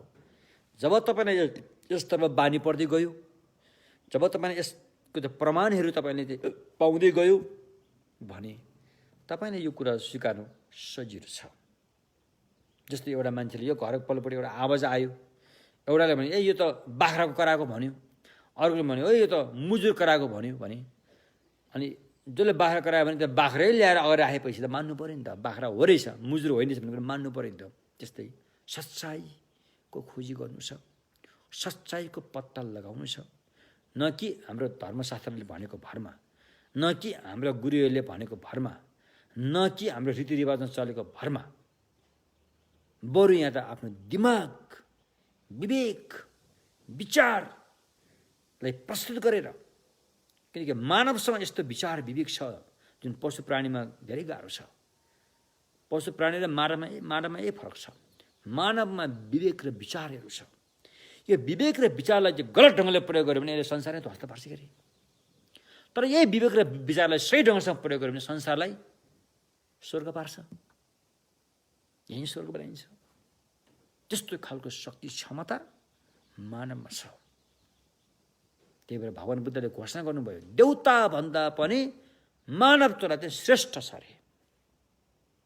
बुझ्नु भने के, ती देवी देउता पनि हामी पनि मान्छेको चोला पाइदिए हुन्थ्यो भनेर आशा गर्छन् रे, प्रार्थना गर्छन् रे। उनीहरूले आफै देवी देवताको चोला पाएमा खुसी छैनन् रे। तर यो कुरा हाम्रो मान्छेले बुझ्दैन, हामी त उनीहरूकै दास भएर बस्न खोज्छौँ। फेरि उनीहरू त हाँस्छन् होला, सायद ती देवी देवता छन् भने उनीहरू त हाँस्छन् होला। यो मानवीहरू चाहिँ कतिसम्म पट मूर्ख रहेछ। हामी चाहिँ मान्छे होस् भने हामी भन्न चाहन्छौँ, यिनीहरू चाहिँ फेरि हाम्रो भक्त भएर हामी चाहिँ हाम्रो उ भएर जान्छ। के हो यो भन्छन् तिनीहरू त देवी देवताले त होइन। त्यसकारण मान्छेको दिमाग त्यस्तो रहेछ नि त। भोलि गएर बुद्ध हुने पनि मान्छे हो, मान्छेको दिमागले नै बुद्ध हुने हो। अरूबाट बुद्ध हुन गाह्रो हुन्छ, मान्छेको दिमागबाटै बुद्ध हुन्छ। त्यस्तो विवेक विचार छ मानवमा। अब अहिले हाम्रो विवेक विचार हामीले कति त हामीले प्रयोग गर्नै सकेका छैनौँ। हाम्रो मगजमा भएको विवेक विचारको जुन शक्ति क्षमताहरू हामीले सबै प्रयोग गऱ्यौँ भने त विश्व ब्रह्माण्डलाई त एउटा औँलामा उठाउन सक्ने पारिन सक्छ अरे। एउटा औँलामा विश्व ब्रह्माण्डै खेलाउन सक्छ अरे। तर त्यस्ता खालका कुरा त हामीले सुतेर बसेका छन्, त्यसलाई हामीले जगाउनै सकेको छैन। हामीले त यो केही अंश मात्रै फाटाफुट्टा हामीले यहाँ प्रयोग भइरहेको छ हाम्रो विवेक विचार होइन। तसर्थ अब हामी मूल विषयमा जाउँ, अनात्माको बारेमा अहिले हामी कुरा गर्दैछौँ। अनात्मा बुद्ध धर्ममा रिक्पे डुपा भन्ने एउटा शब्द छ, लुङ्गी डुपा, रिक्पे डुपा। कुनै पनि विषयलाई प्रमाणित गर्नको लागि बुद्ध धर्ममा भगवानले बताएछ भनेर कहिले पनि भनिँदैन। पहिला यो त हाम्रो भगवानले भनेका छन्, यो त हाम्रो धार्मिक शास्त्रमा बताएछ भनेर बौद्ध सिद्धान्तले यस्तो कुरा कहिले पनि गर्दैन। भगवान बुद्धको सम्यक मार्गमा सबभन्दा पहिला युक्तिसङ्गत प्रयोग हुन्छ, मानवमा हुने विवेक विचारलाई प्रयोग हुन्छ। मानवको विवेक विचारलाई प्रयोग गरेर त्यो सिद्ध भएपछि मात्रै अनि यस सम्बन्धमा भगवानले के भन्छन् भने बल्ल अनि मात्रै भगवानको भनाइलाई त्यहाँ हेर्ने हो। बुद्धमा यस्तो छ, अन्य धर्ममा यस्तो छैन। अन्य धर्ममा चाहिँ एउटा विषय उठाए हाम्रो शास्त्रमा यस्तो भनेको छ नि, हाम्रो भगवान्ले यस्तो भनेको छ नि, हैन हाम्रा गुरु यस्तो भनेको छ नि भनेर सुरुमै त्यो उनीहरूले भनिहाल्छ। अर्कोले मानोस् नमानोस् गए भाडमा, अरूको मान्यता त गए भाडमा, हाम्रोले भनेपछि भने तैँले मान्नै पर्छ भन्ने खालको एउटा चाहिँ जबरजस्ती पनि त्यहाँ आउँछ। तर भगवान् बुद्धको सम्यक मार्गमा भगवान्ले भनेका छन्, धर्मशास्त्रमा बताएको छ भने यसलाई चाहिँ पछि धकिदिन्छ। सुरुमा चाहिँ विवेक विचार प्रयोग गरिन्छ, युक्तिसङ्गत प्रयोग गरिन्छ, त्यसलाई प्रत्यक्ष प्रमाण अनुमान प्रमाण प्रयोग गरेर त्यसको छानबिन हुन्छ। अनि मात्र त्यहाँ निर्दोष भयो, त्यो युक्तिसङ्गतले पुष्टि भयो भने मात्रै अनि मात्रै धर्मशास्त्रले के भन्दैछ त, बुद्धले के भन्दैछ त, तब मात्रै हेर्ने हो। त्यसकारण भगवान्ले घोषणा गरिसक्नु भयो, भिक्षु विद्वानहरूले मैले भनेको भने मान्नु जरुरी छैन। सबभन्दा पहिला आफ्नो विवेक विचारलाई चाहिँ खुलस्तसँग खोलेर चाहिँ परीक्षा गर्नु। जसरी एउटा सुन बनाउने व्यक्तिले सुनलाई परीक्षा गर्छ, काट्छ, घोड्छ, पोल्छ, त्यसै गरेर परीक्षा गर्नु। परीक्षा गरेर जब तिमीलाई चाहिँ सही लाग्छ, तिमीले यो कुरो अपनाएर तिम्रो भविष्य उज्यालो हुन्छ भने अनि मात्रै बुद्धले यस सम्बन्धमा के भन्छन् भनेर मात्रै हेर्ने हो भनेर बुद्धले त पहिले भनिसक्नु भएको छ। तसर्थ यो बुद्धको मार्ग चाहिँ यस्तो खालको कुरा हो। त्यसकारण हाम्रा अन्य धर्ममित्रहरू हुनुहुन्छ थुप्रै, उहाँहरूले फेरि के सोच्नु होला, के सोच्नुहुन्छ उहाँहरूले। तर वास्तवमा चाहिँ यो बुद्धको सम्यक मार्गको तौर तरिका चाहिँ यस्तो हुन्छ। मैले बताएको होइन, यसले चाहिँ हर कुराको कारण खोज्छ, हर कुराको कारण खोज्छ। हिन्दीमा भन्छ नि, बिन कारण के पत्ते तक हिलते नहीं। तपाईँलाई एकदमै गर्मी भइरहेछ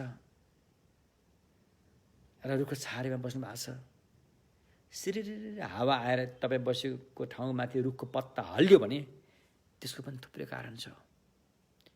त्यो कारण भनेको अर्थ तपाईँको कर्मसँग सम्बन्ध छ। त्यो पत्ता हल्लेर तपाईँसँग शीतल हावा दिनु तपाईँको कर्मसँग त्यहाँ सम्बन्ध छ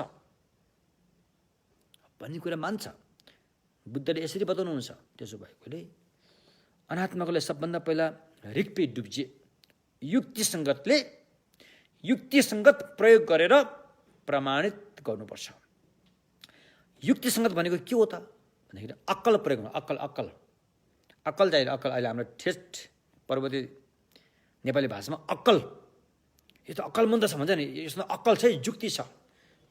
पहिला युक्ति भन्थ्यो, अहिले त युक्ति पनि भन्छ, जुक्ति पनि भन्छ। अब यो थाहा छैन मलाई, यो भाषा, यो पढाइ पनि चेन्ज हुँदै आइरहेछ।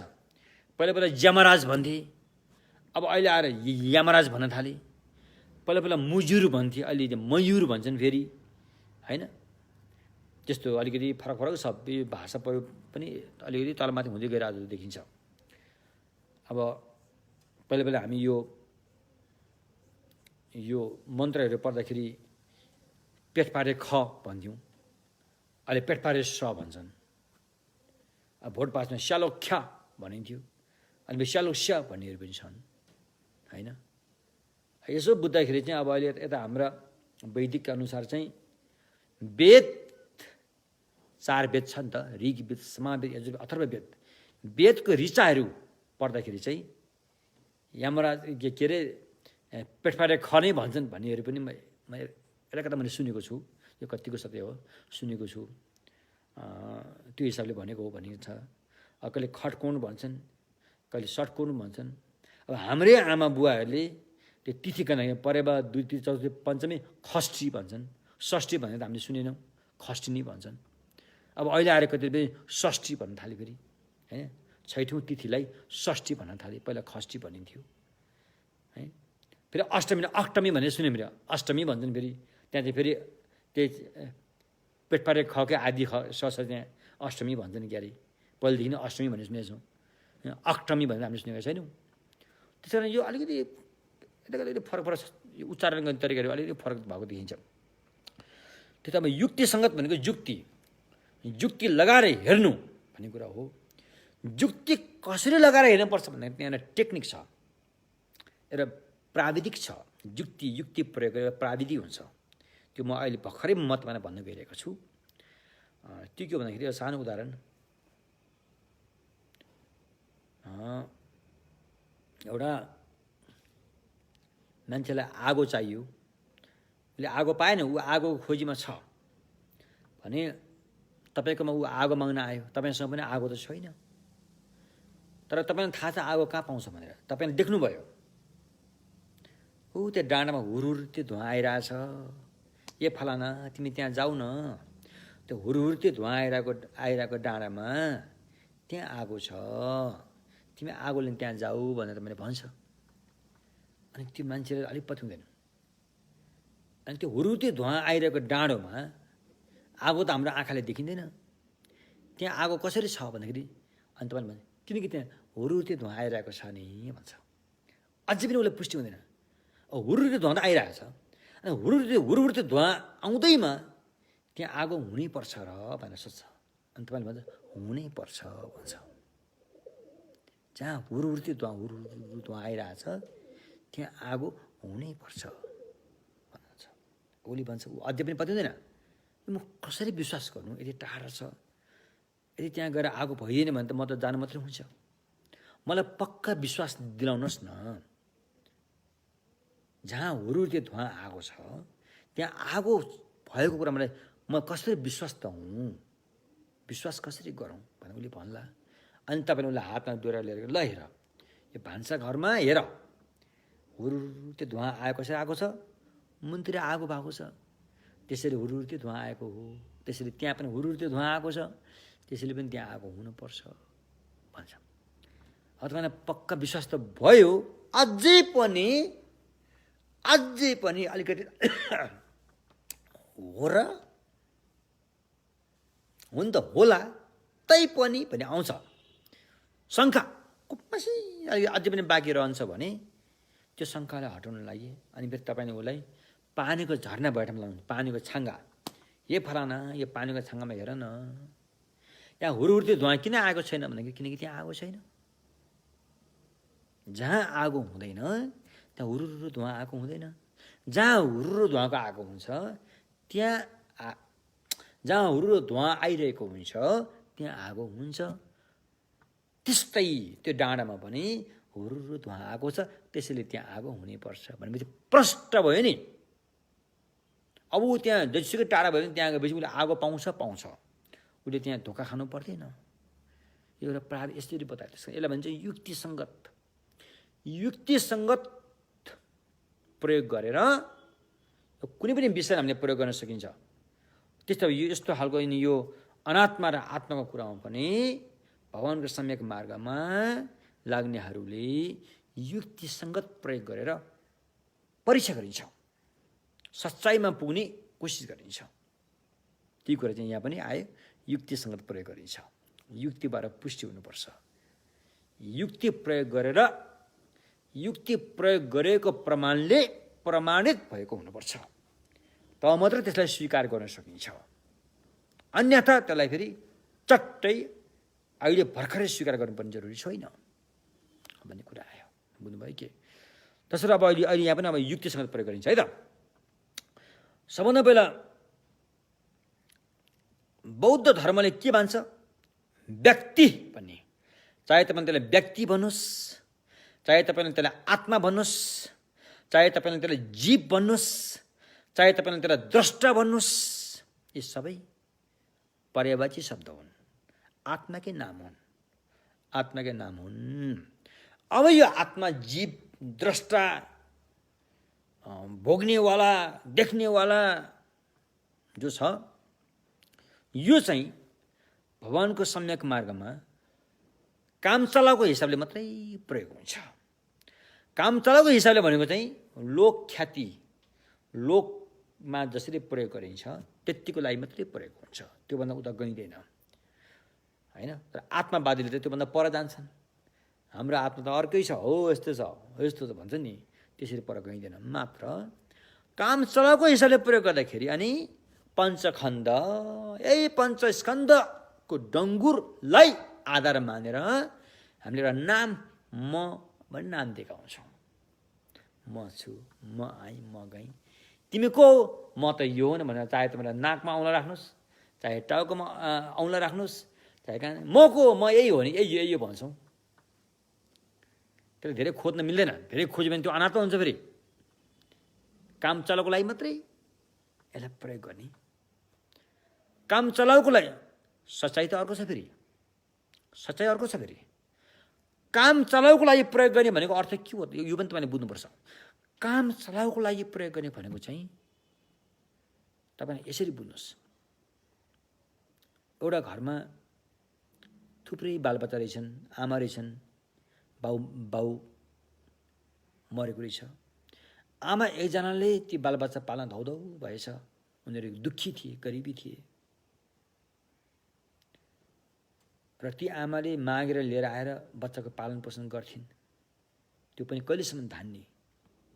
आमा बिरामी भइछन्, अब बच्चा भोका भए, बच्चालाई मर्न दिनु त भएन आमाको अगाडि। अनि आमाले एउटा के गरेछन्, बरु म मरे मर्छु, म बच्चा मरेको देख्न चाहन्न भनेर बच्चाहरूले थाहा नपाउने गरेर एउटा टालो पोको पारेर माथि झुन्ड्याइछन्। बच्चालाई नभेट्ने ठाउँमा झुन्ड्याइछन्। बच्चाहरू भोकाएर आमा हामी के खाने, भोक लाग्यो भने चाहिँ बाबु नानी हो त्यो पोकोमा चामल छ नि, भोलि हामी खाउँला है भनेर टालटुल गरेछन्।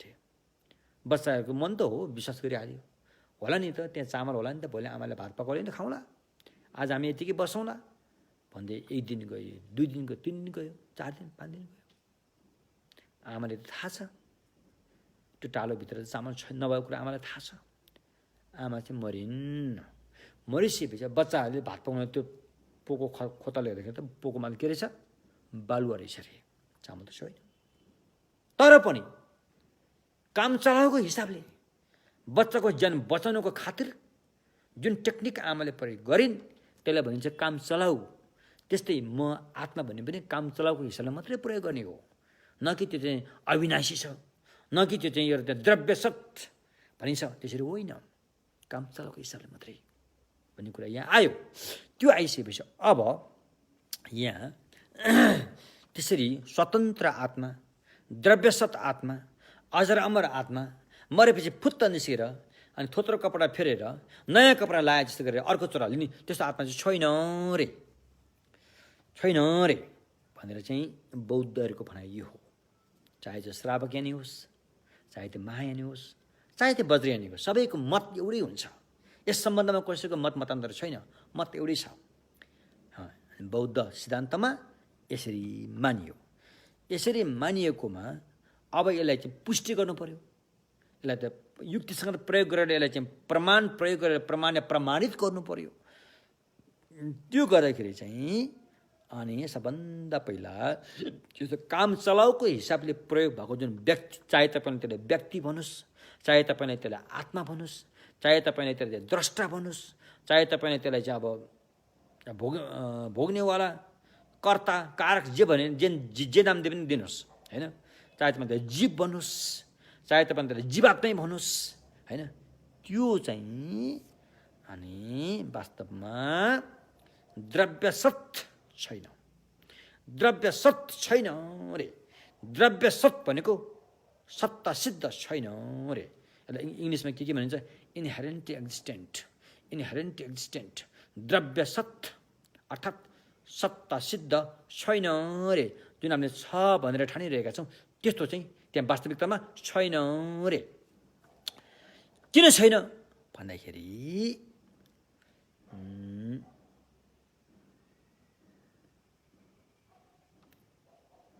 त्यो छ भनेर त्यस्तो जीवात्मा द्रव्यसत अर्थात् सत्तासिद्ध छ भनेर पुष्टि गर्ने प्रमाणै छैन रे। त्यसकारण प्रमाणले प्रमाणित नभएको कुरालाई स्वीकार गर्नु त्यो खतरा छ अरे। सानो उदाहरण,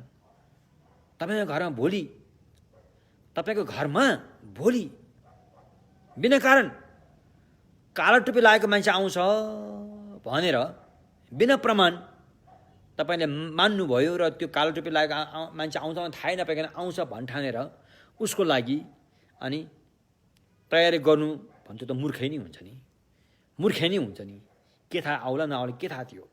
त्यस्तै प्रमाणले प्रमाणित नभइकन स्वीकार गरेको कुराहरूलाई चाहिँ त्यो खतरा हुन्छ, खतरा हुन्छ।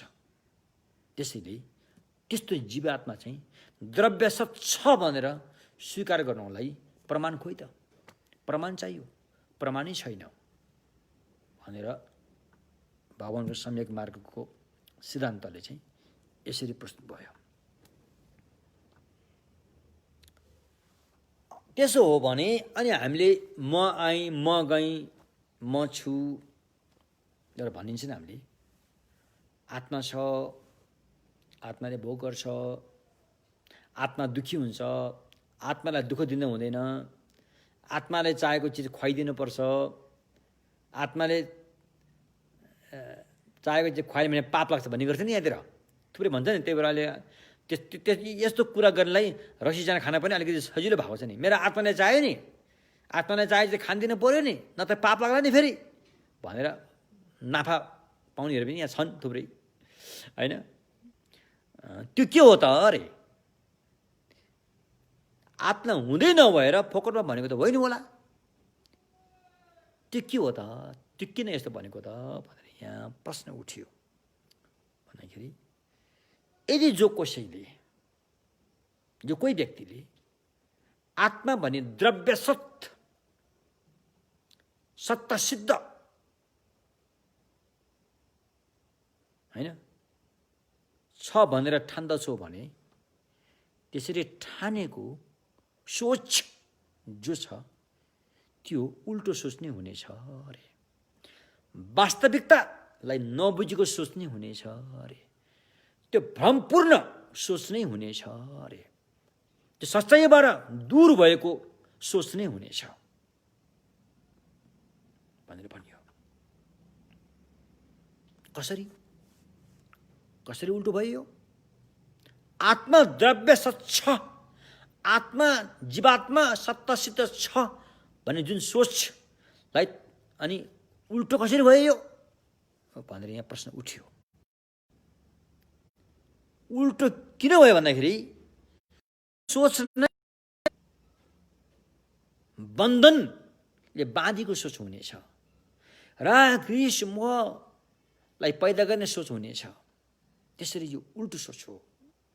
यो आत्मा जीवात्मा सत्तासिद्ध छ, द्रव्यसत छ भन्ने सोच नै राग रिस मोह लोभ लालचलाई उत्पन्न र बन्धन बन्नेछ। त्यो बन्धन भएकोले यसलाई उल्टो सोच भनियो रे। र त्यसलाई भगवानको भाषामा के भनियो त? अविद्या भनियो। अविद्या, नजान्नु, भ्रममा पर्नु, गलत ढङ्गले पकड्नु, होइन। त्यसलाई के भनियो त? यसले भनिन्छ आत्माप्रति भ्रान्तिमय भएको अविद्या हो। त्यो सोच चाहिँ अविद्या नै हो। बुझ्नुभयो के कुरा? अविद्या नै हो। किनकि यसले राग रिस मोह लोभ लालच पैदा गर्छ।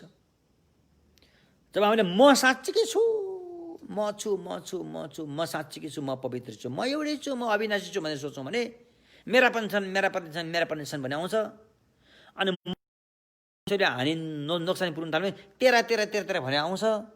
अनि मेराप्रति लोभ जागेर आउँछ, तेराप्रति घृणा जागेर आउँछ, घृणाबाट रिस जागेर आउँछ, रिसले कर्म गरेर जान्छ, त्यो कर्म पाप हुनेछ। लोभ गरेर जान्छ, त्यो कर्म पाप हुनेछ। म भन्ने भ्रममा परेर अनि उसले कर्म हेतु फल धरीमा पनि कर्म हेतु फलमा पनि भ्रममा परेर गरेको त्यो कर्म भने पापै हुनेछ। त्यो पाप हुन्छ। मनमा मृत्यु क्षणमा पनि त्यो पाप रहिरहेको हुन्छ। रहिरहेको पापलाई तृष्णाले त्यो सिञ्चित पार्छ र फेरि अर्को चोला भयानक रूपमा पैदा गर्छ। त्यसैले यो जीवात्मा द्रव्य सत छ भनेर स्वीकार गर्नु चाहिँ सारा भव संसारको बन्धनै हो। समस्या पैदा गर्ने बाहेक यसले समाधान गर्दैन, समस्याको समाधान गर्दैन भनेर बताइयो। फेरि यहाँ भनियो त्यस्तो द्रव्यसत जीवात्मा पनि हुनै सक्दैन। द्रव्यसत भएको जीवात्मा हुनै सक्दैन, किनकि न त त्यो यो पञ्चखण्ड पञ्चस्कन्ध र एउटै हो, न त त्यो पञ्चस्कन्धबाट फरक नै छ। द्रव्यसत भएको जीवात्मा पञ्चखण्ड पनि होइन, पञ्चखण्डबाट भन्दा अलग पनि छैन। भने यो कसरी सिद्ध हुन्छ, यो कसरी चाहिँ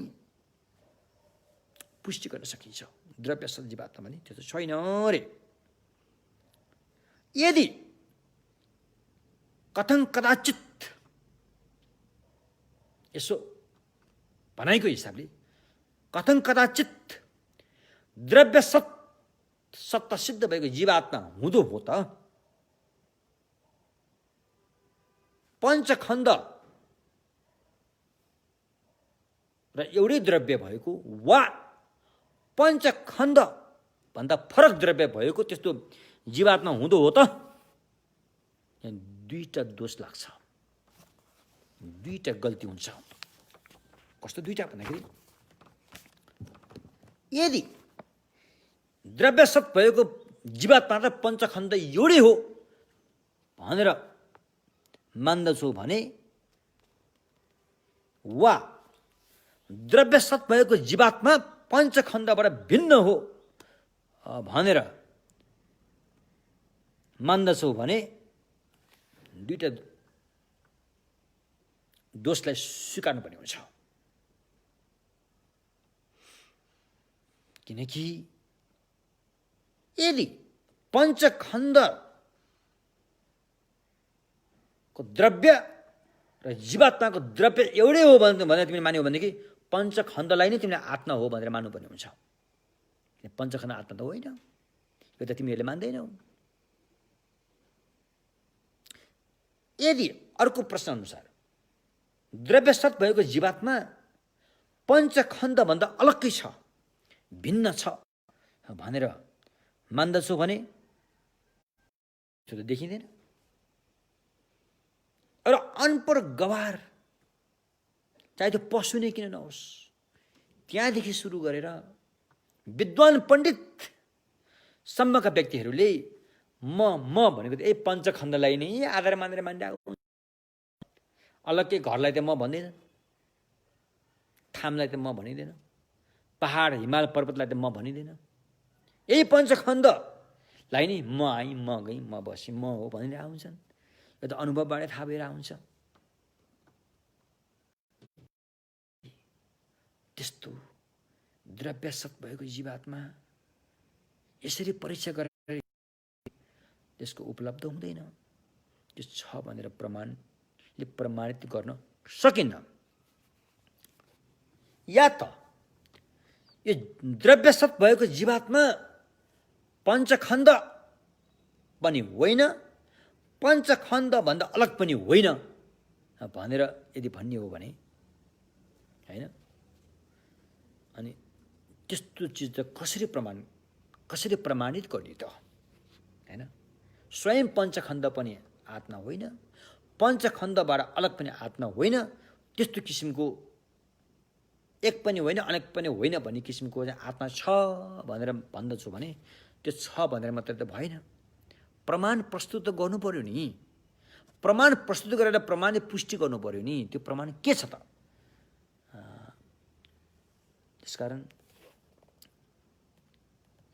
उसले अब एउटा त्यस्तो आत्मा छ अरे भन्ने पक्षले एउटा उदाहरण दिन्छ। जसै दाउराबाट आगो बल्छ,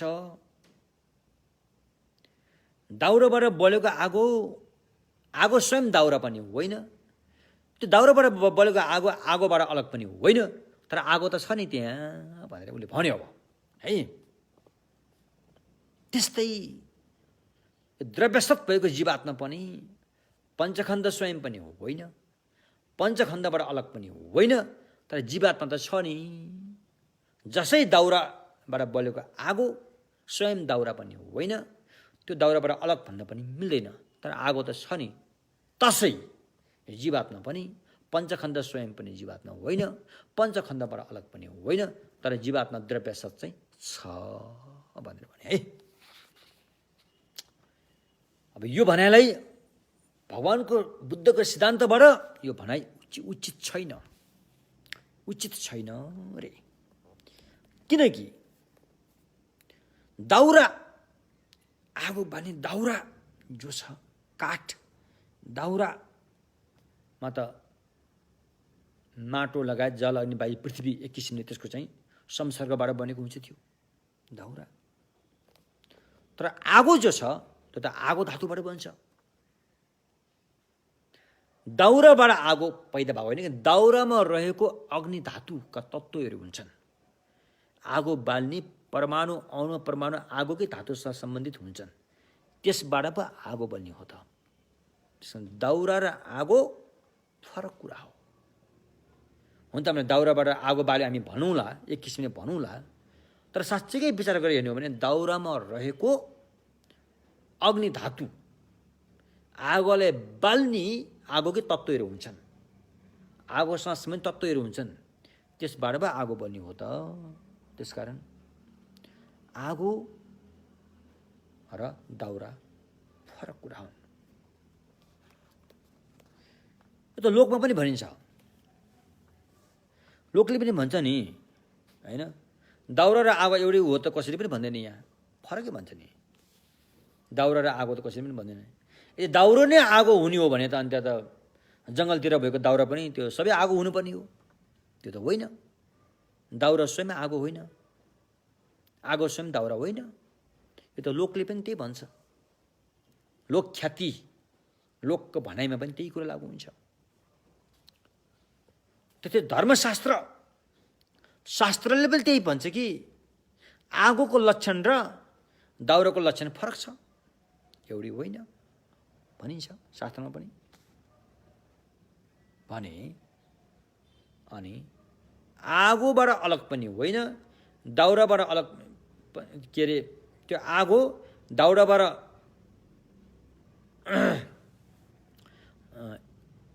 भिन्न पनि होइन के त्यस्तो किसिमको आगो छ भनेर कसरी भन्न सकिन्छ होइन। फेरि त्यस्तो छ नि त, आगो दाउराबाट बलेको आगो जब आगोको झिल्का आकाशमा उडेर गएको हामीले देख्छौँ नि त, आगोको झिल्का उडेर गएको देख्छौँ नि त, त्यो झिल्का त दाउरा पनि होइन होइन, दाउरा पनि होइन। तर त्यो दाउराबाट अलग के भन्न पनि मिल्दैन, किनकि त्यो आगो त यस्तो झिल्का उडेर गएको हुन्छ नि भनेर देखिन्छ नि त भन्दाखेरि। त्यसैले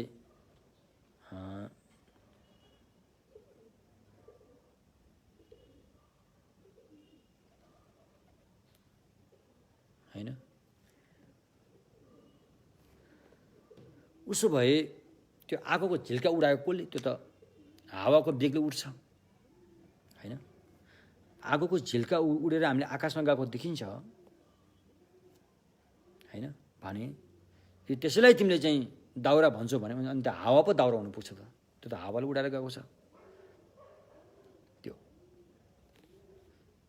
र वास्तवमै यहाँ बुझ्नुपर्ने कुरा के त भन्दाखेरि आगो र हावा फरक तत्त्व हो, एउटै तत्त्व होइन, फरक तत्त्व हो।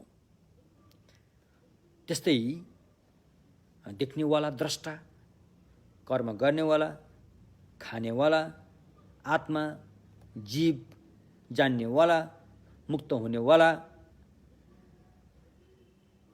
जुन जस्तो तिमीले चाहिँ द्रव्य सत छ भनेर मान्दछौ भने त्यस बारेमा त्यसलाई कसरी मानिन्छ त? त्यस्तो जीवात्माको सत्तासिद्ध छ त? जीवात्मा द्रव्य सत छ त? यदि छ भनेदेखि अब अलिकति बुझाइमा अलिकति गाह्रो कुरा छ यहाँ। यदि जस्तो द्रव्य सत भएको जीवात्मा छ भनेदेखि त्यस्तो आत्माबाट के मन पैदा गर्छ त्यसले? त्यो मन पैदा गर्ने मनलाई उत्पन्न गर्ने कारणको रूपमा त्यो रहेको छ कि या मनलाई बसमा अधीनमा राख्ने को रूपमा रहेको छ त? दुईटा प्रश्न आयो। यदि साँच्चीकै जीवात्मा नामको त्यो द्रव्य सत्ता सिद्ध भएको त्यो त छ भने त्यो कुन रूपमा रहेको छ त?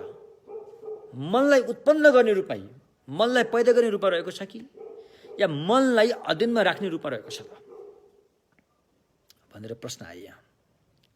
It's very interesting. एकदमै यो चाहिँ धेरै राम्रो कुराहरू आइरहेको छ र यसरी प्रश्न गरेकोमा होइन, आत्मा चाहिँ मनलाई उत्पन्न गर्ने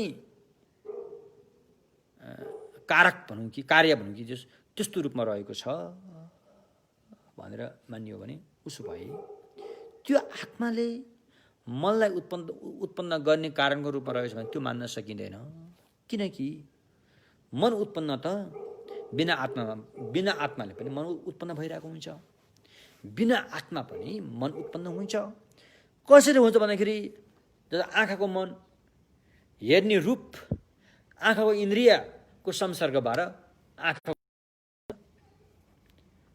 कानको इन्द्रिय शब्दको संसर्गबाट कानको मन उत्पन्न हुन्छ, नाकको इन्द्रिय वासनाको संसर्गबाट नाकको मन उत्पत्ति हुन्छ, जिब्रोको इन्द्रिय र स्वादको संसर्गबाट जिब्रोको मन उत्पन्न हुन्छ, शरीरको इन्द्रिय र खस्रो नरम जस्तो छामेर थाहा पाउने संसर्गबाट शरीरको मन उत्पन्न हुन्छ। यहाँ आत्मा पनि चाहिन्छ भन्ने जरुरी चाहिँ छैन। त्यसैले मनलाई उत्पत्ति गर्ने कारण आत्मा बन्न सक्दैन, मनको प्रत्यय आत्मा हुन सक्दैन अरे। अब अर्को भने अनुसार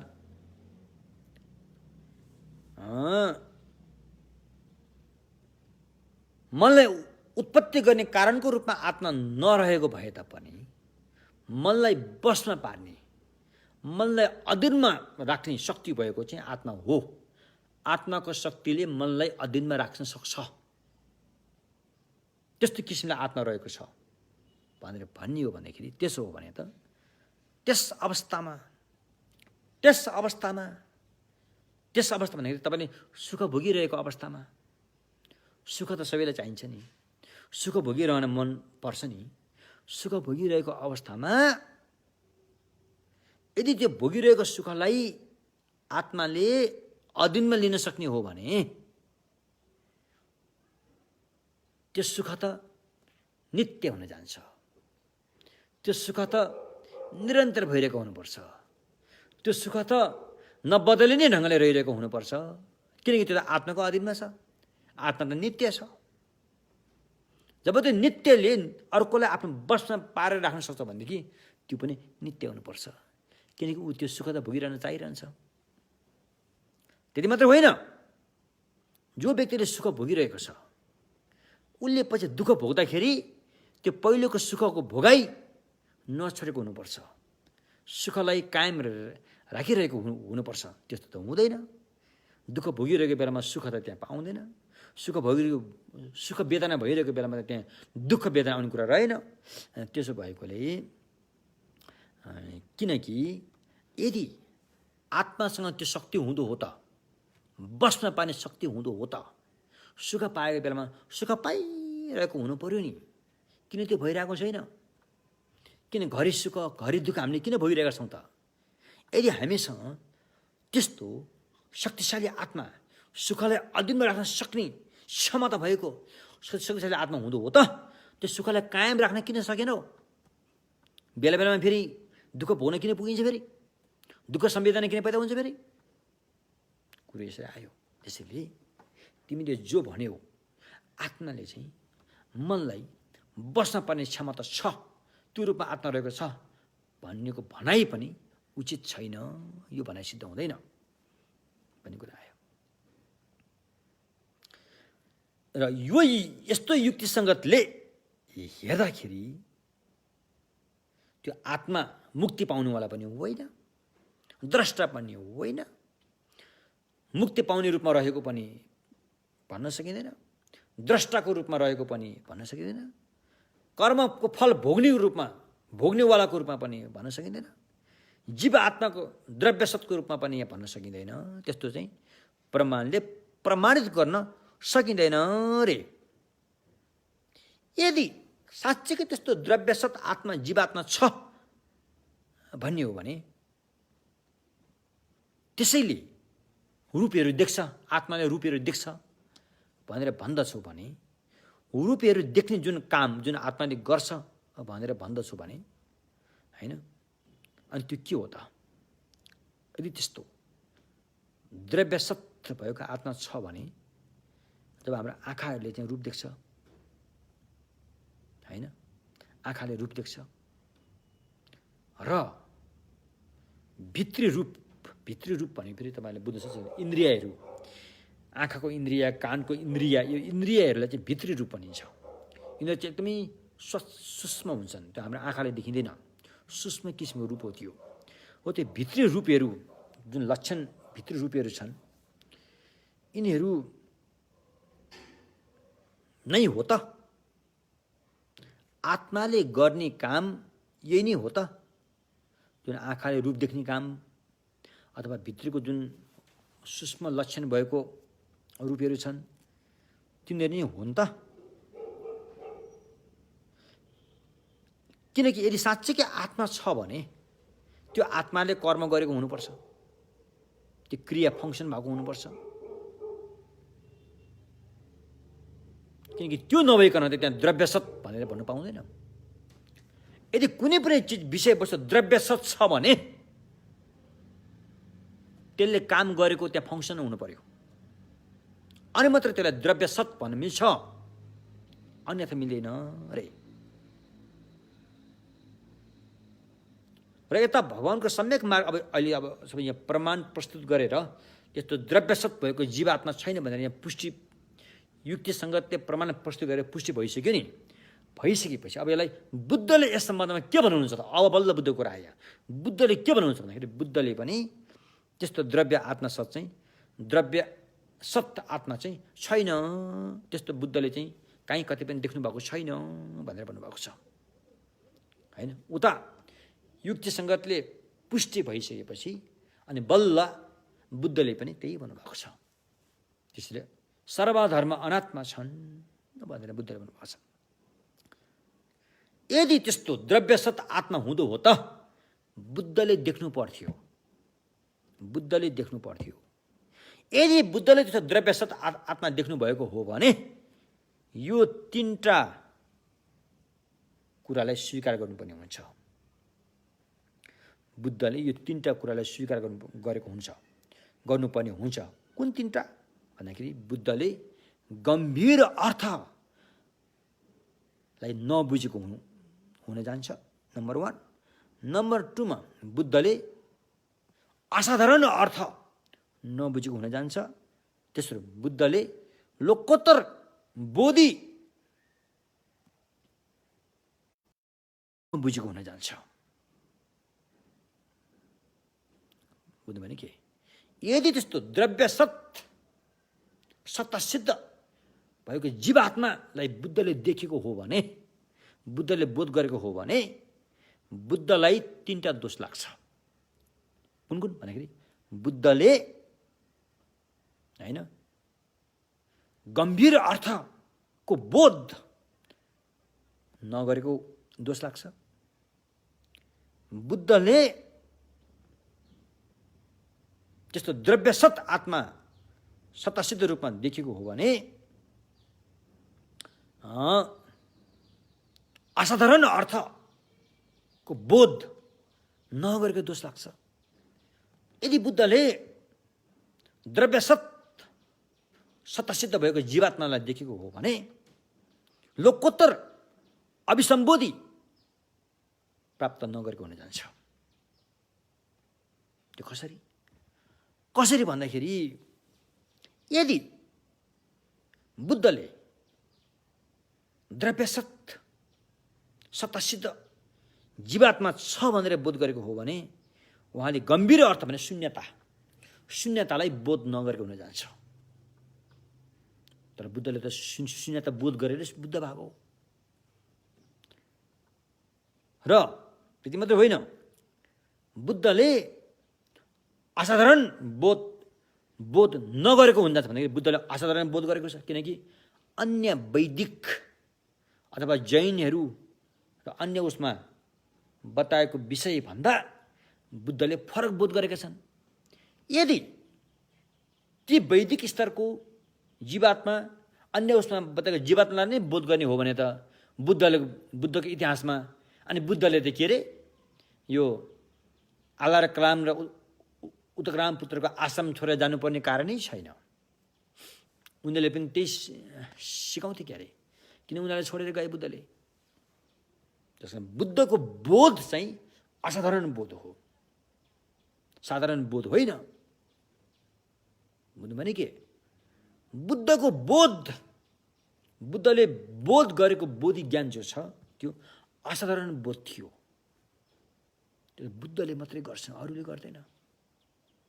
अहिलेका हाम्रा शाक्यमुनि बुद्ध, योभन्दा पहिलाका काश्यप मुनि बुद्ध, योभन्दा पहिलाका कनक मुनि बुद्ध, तीभन्दा पहिलाका कर्कचन्द बुद्ध, तीभन्दा पहिलाकादेखि लिएर दिपङ्कर बुद्ध आदि आए, कति कति हो। उहाँहरूले बोध गर्ने बोधि ज्ञान भनेको अन्य कुराहरूसँग त्यो कुरो होइन। यो असाधारण बोध हो, यो असाधारण बोधि ज्ञान हो यो, होइन। त्यही जीवात्मालाई बोध गर्ने हो भने त्यो असाधारण कसरी हुन्छ त? नि त्यही जीवात्मालाई नै बोध गरिरहेको हो भने त्यसलाई असाधारण भन्न मिल्दैन रे। त्यसरी बुद्धले चाहिँ असाधारण बोध गरेकोले नै इनहेरेन्ट एक्जिस्टेन्स भएको द्रव्य सत्तासिद्ध भएको आत्मा बोध गरेको होइन बुद्धले। बुद्धले अनात्मा बोध गरेका हुन् भन्ने कुरा आयो। त्यस्तै बुद्धले लोकोत्तर होइन, यदि बुद्धले द्रव्य सत्तासिद्ध जीवात्मा नै बोध गरेको हो भने उनको बोध र लौकिक बोधमा के नै फरक रहेर। त्यसैले बुद्धले चाहिँ लोकोत्तर सम्मासम बोधि ज्ञान बोध गर्नुभएको छ। त्यसरी अन्य जुन हाम्रो विभिन्न अब अहिले पनि भन्ने गर्छ नि, बुद्धले पनि त्यही हाम्रै ज्ञान जानेका हुन्, त्यही जानेका हुन्। उनले अलिकति कार्पेट गराउन भने त्यति मात्रै फरक हो। अरू त हाम्रै भन्नेहरू पनि छन् नि। त्यस कारण त्यस्तो होइन। बुद्धको सम्यक दृष्टिले असाधारण बोध गरेको छ, जुन कुरा बुद्धले बाहेक अरूले बोध गर्न सक्दैन। जो व्यक्ति बुद्ध हुन्छ उसले मात्रै बोध गर्ने हो। जो व्यक्ति बुद्धले देखाएको सम्यक मार्गमा लागेको हुन्छ उसले मात्रै बोध गर्छ, अरूले सक्दैन।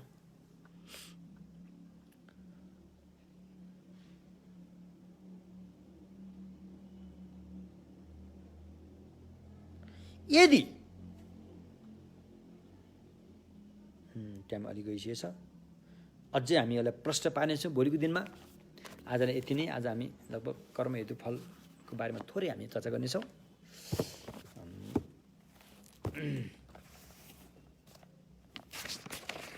कर्म हेतु फल अलिक धेरै रहेछ, यसको बारेमा हामी भोलि नै गर्नेछौँ है त। भोलि नै चर्चा गर्नेछौँ। आज समय गइसकेको छ। यति भन्दै यसरी आज हामीले सम्यक दृष्टिलाई उठान गरेर आत्मवाद के हो र अनात्मवादको सिद्धान्त के हो भन्ने दृष्टान्त युक्तिसङ्गतलाई साथमा लिएर प्रमाणहरू प्रस्तुत गर्यौँ। भगवानको सम्यक मार्गमा अनात्माको कुराहरू आज हामीले उठान गर्यौँ। यो धेरै गम्भीर विषय हो, बौद्ध सिद्धान्तको लागि धेरै गम्भीर विषय हो। र हाम्रो समाजमा हामीले जे सुनि आइरहेका छौँ, हामीले मात्र आत्माकै कुराहरू सुन्दै आइरहेका थियौँ। त्यसै सम्बन्धी त्यही कथाहरू, त्यही चलन, त्यही रीतिरिवाजमा हामी चाहिँ गएर आइरहेका थियौँ। कुनै बेला हाम्रो नेपालमा पनि भगवानको सम्यक रीतिरिवाज थियो, सम्यक संस्कृतिहरू थियो, तर त्यो बिस्तारै लोप हुँदै गइरहेको हामीले देख्यौँ। र अहिले आएर अन्य कुरामा हामी चाहिँ जस्तो भएर मिसमास खिचडी जस्तो भएर चाहिँ बस्नु परिएको छ। तर अहिले हामीले यहाँ बुझ्दै आइरहेछौँ कि भगवानको सम्यक दृष्टि के हो भन्ने कुराको बारेमा हामीले यो कुराको उठान गर्दै आइरहेका छौँ। यो नितान्त जरुरी छ। हस्, यति भन्दै यसरी अहिलेसम्म हामीले धम्म देशना गरेको र सुनेको जति पनि पुण्य प्राप्त गरेका छौँ त्यस पुण्यबाट आकाश समानका सम्पूर्ण प्राणीहरूमा यस विशेष गरेर मानव चलमा भइपरेको यस महामारी कोरोनाबाट शीघ्र स्वास्थ्य लाभ होस्, कोरोनाबाट मुक्त भएर। र विशेष गरेर चाडपर्वको नाममा अब त्यसलाई नजानेर भनौँ कि बुझ पचाएर भनौँ कि धर्मको नाममा जति पनि निमुख प्राणीहरूले आफ्नो ज्यान गुमाउनु परेको छ, फोकटमा ज्यान गुमाउनु परेको छ, त्यो प्राणीहरूको उद्धार होस्। त्यो प्राणीहरूलाई राग रिस मोहबाट प्रेरित भएर वध गर्ने खालका यस्ता धर्मको नाममा गर्ने ती व्यक्तिहरूको पनि चेतना जागोस्, चेतना खुलोस् भन्ने उद्देश्य राखेर पुण्य परिणाम गरौँ।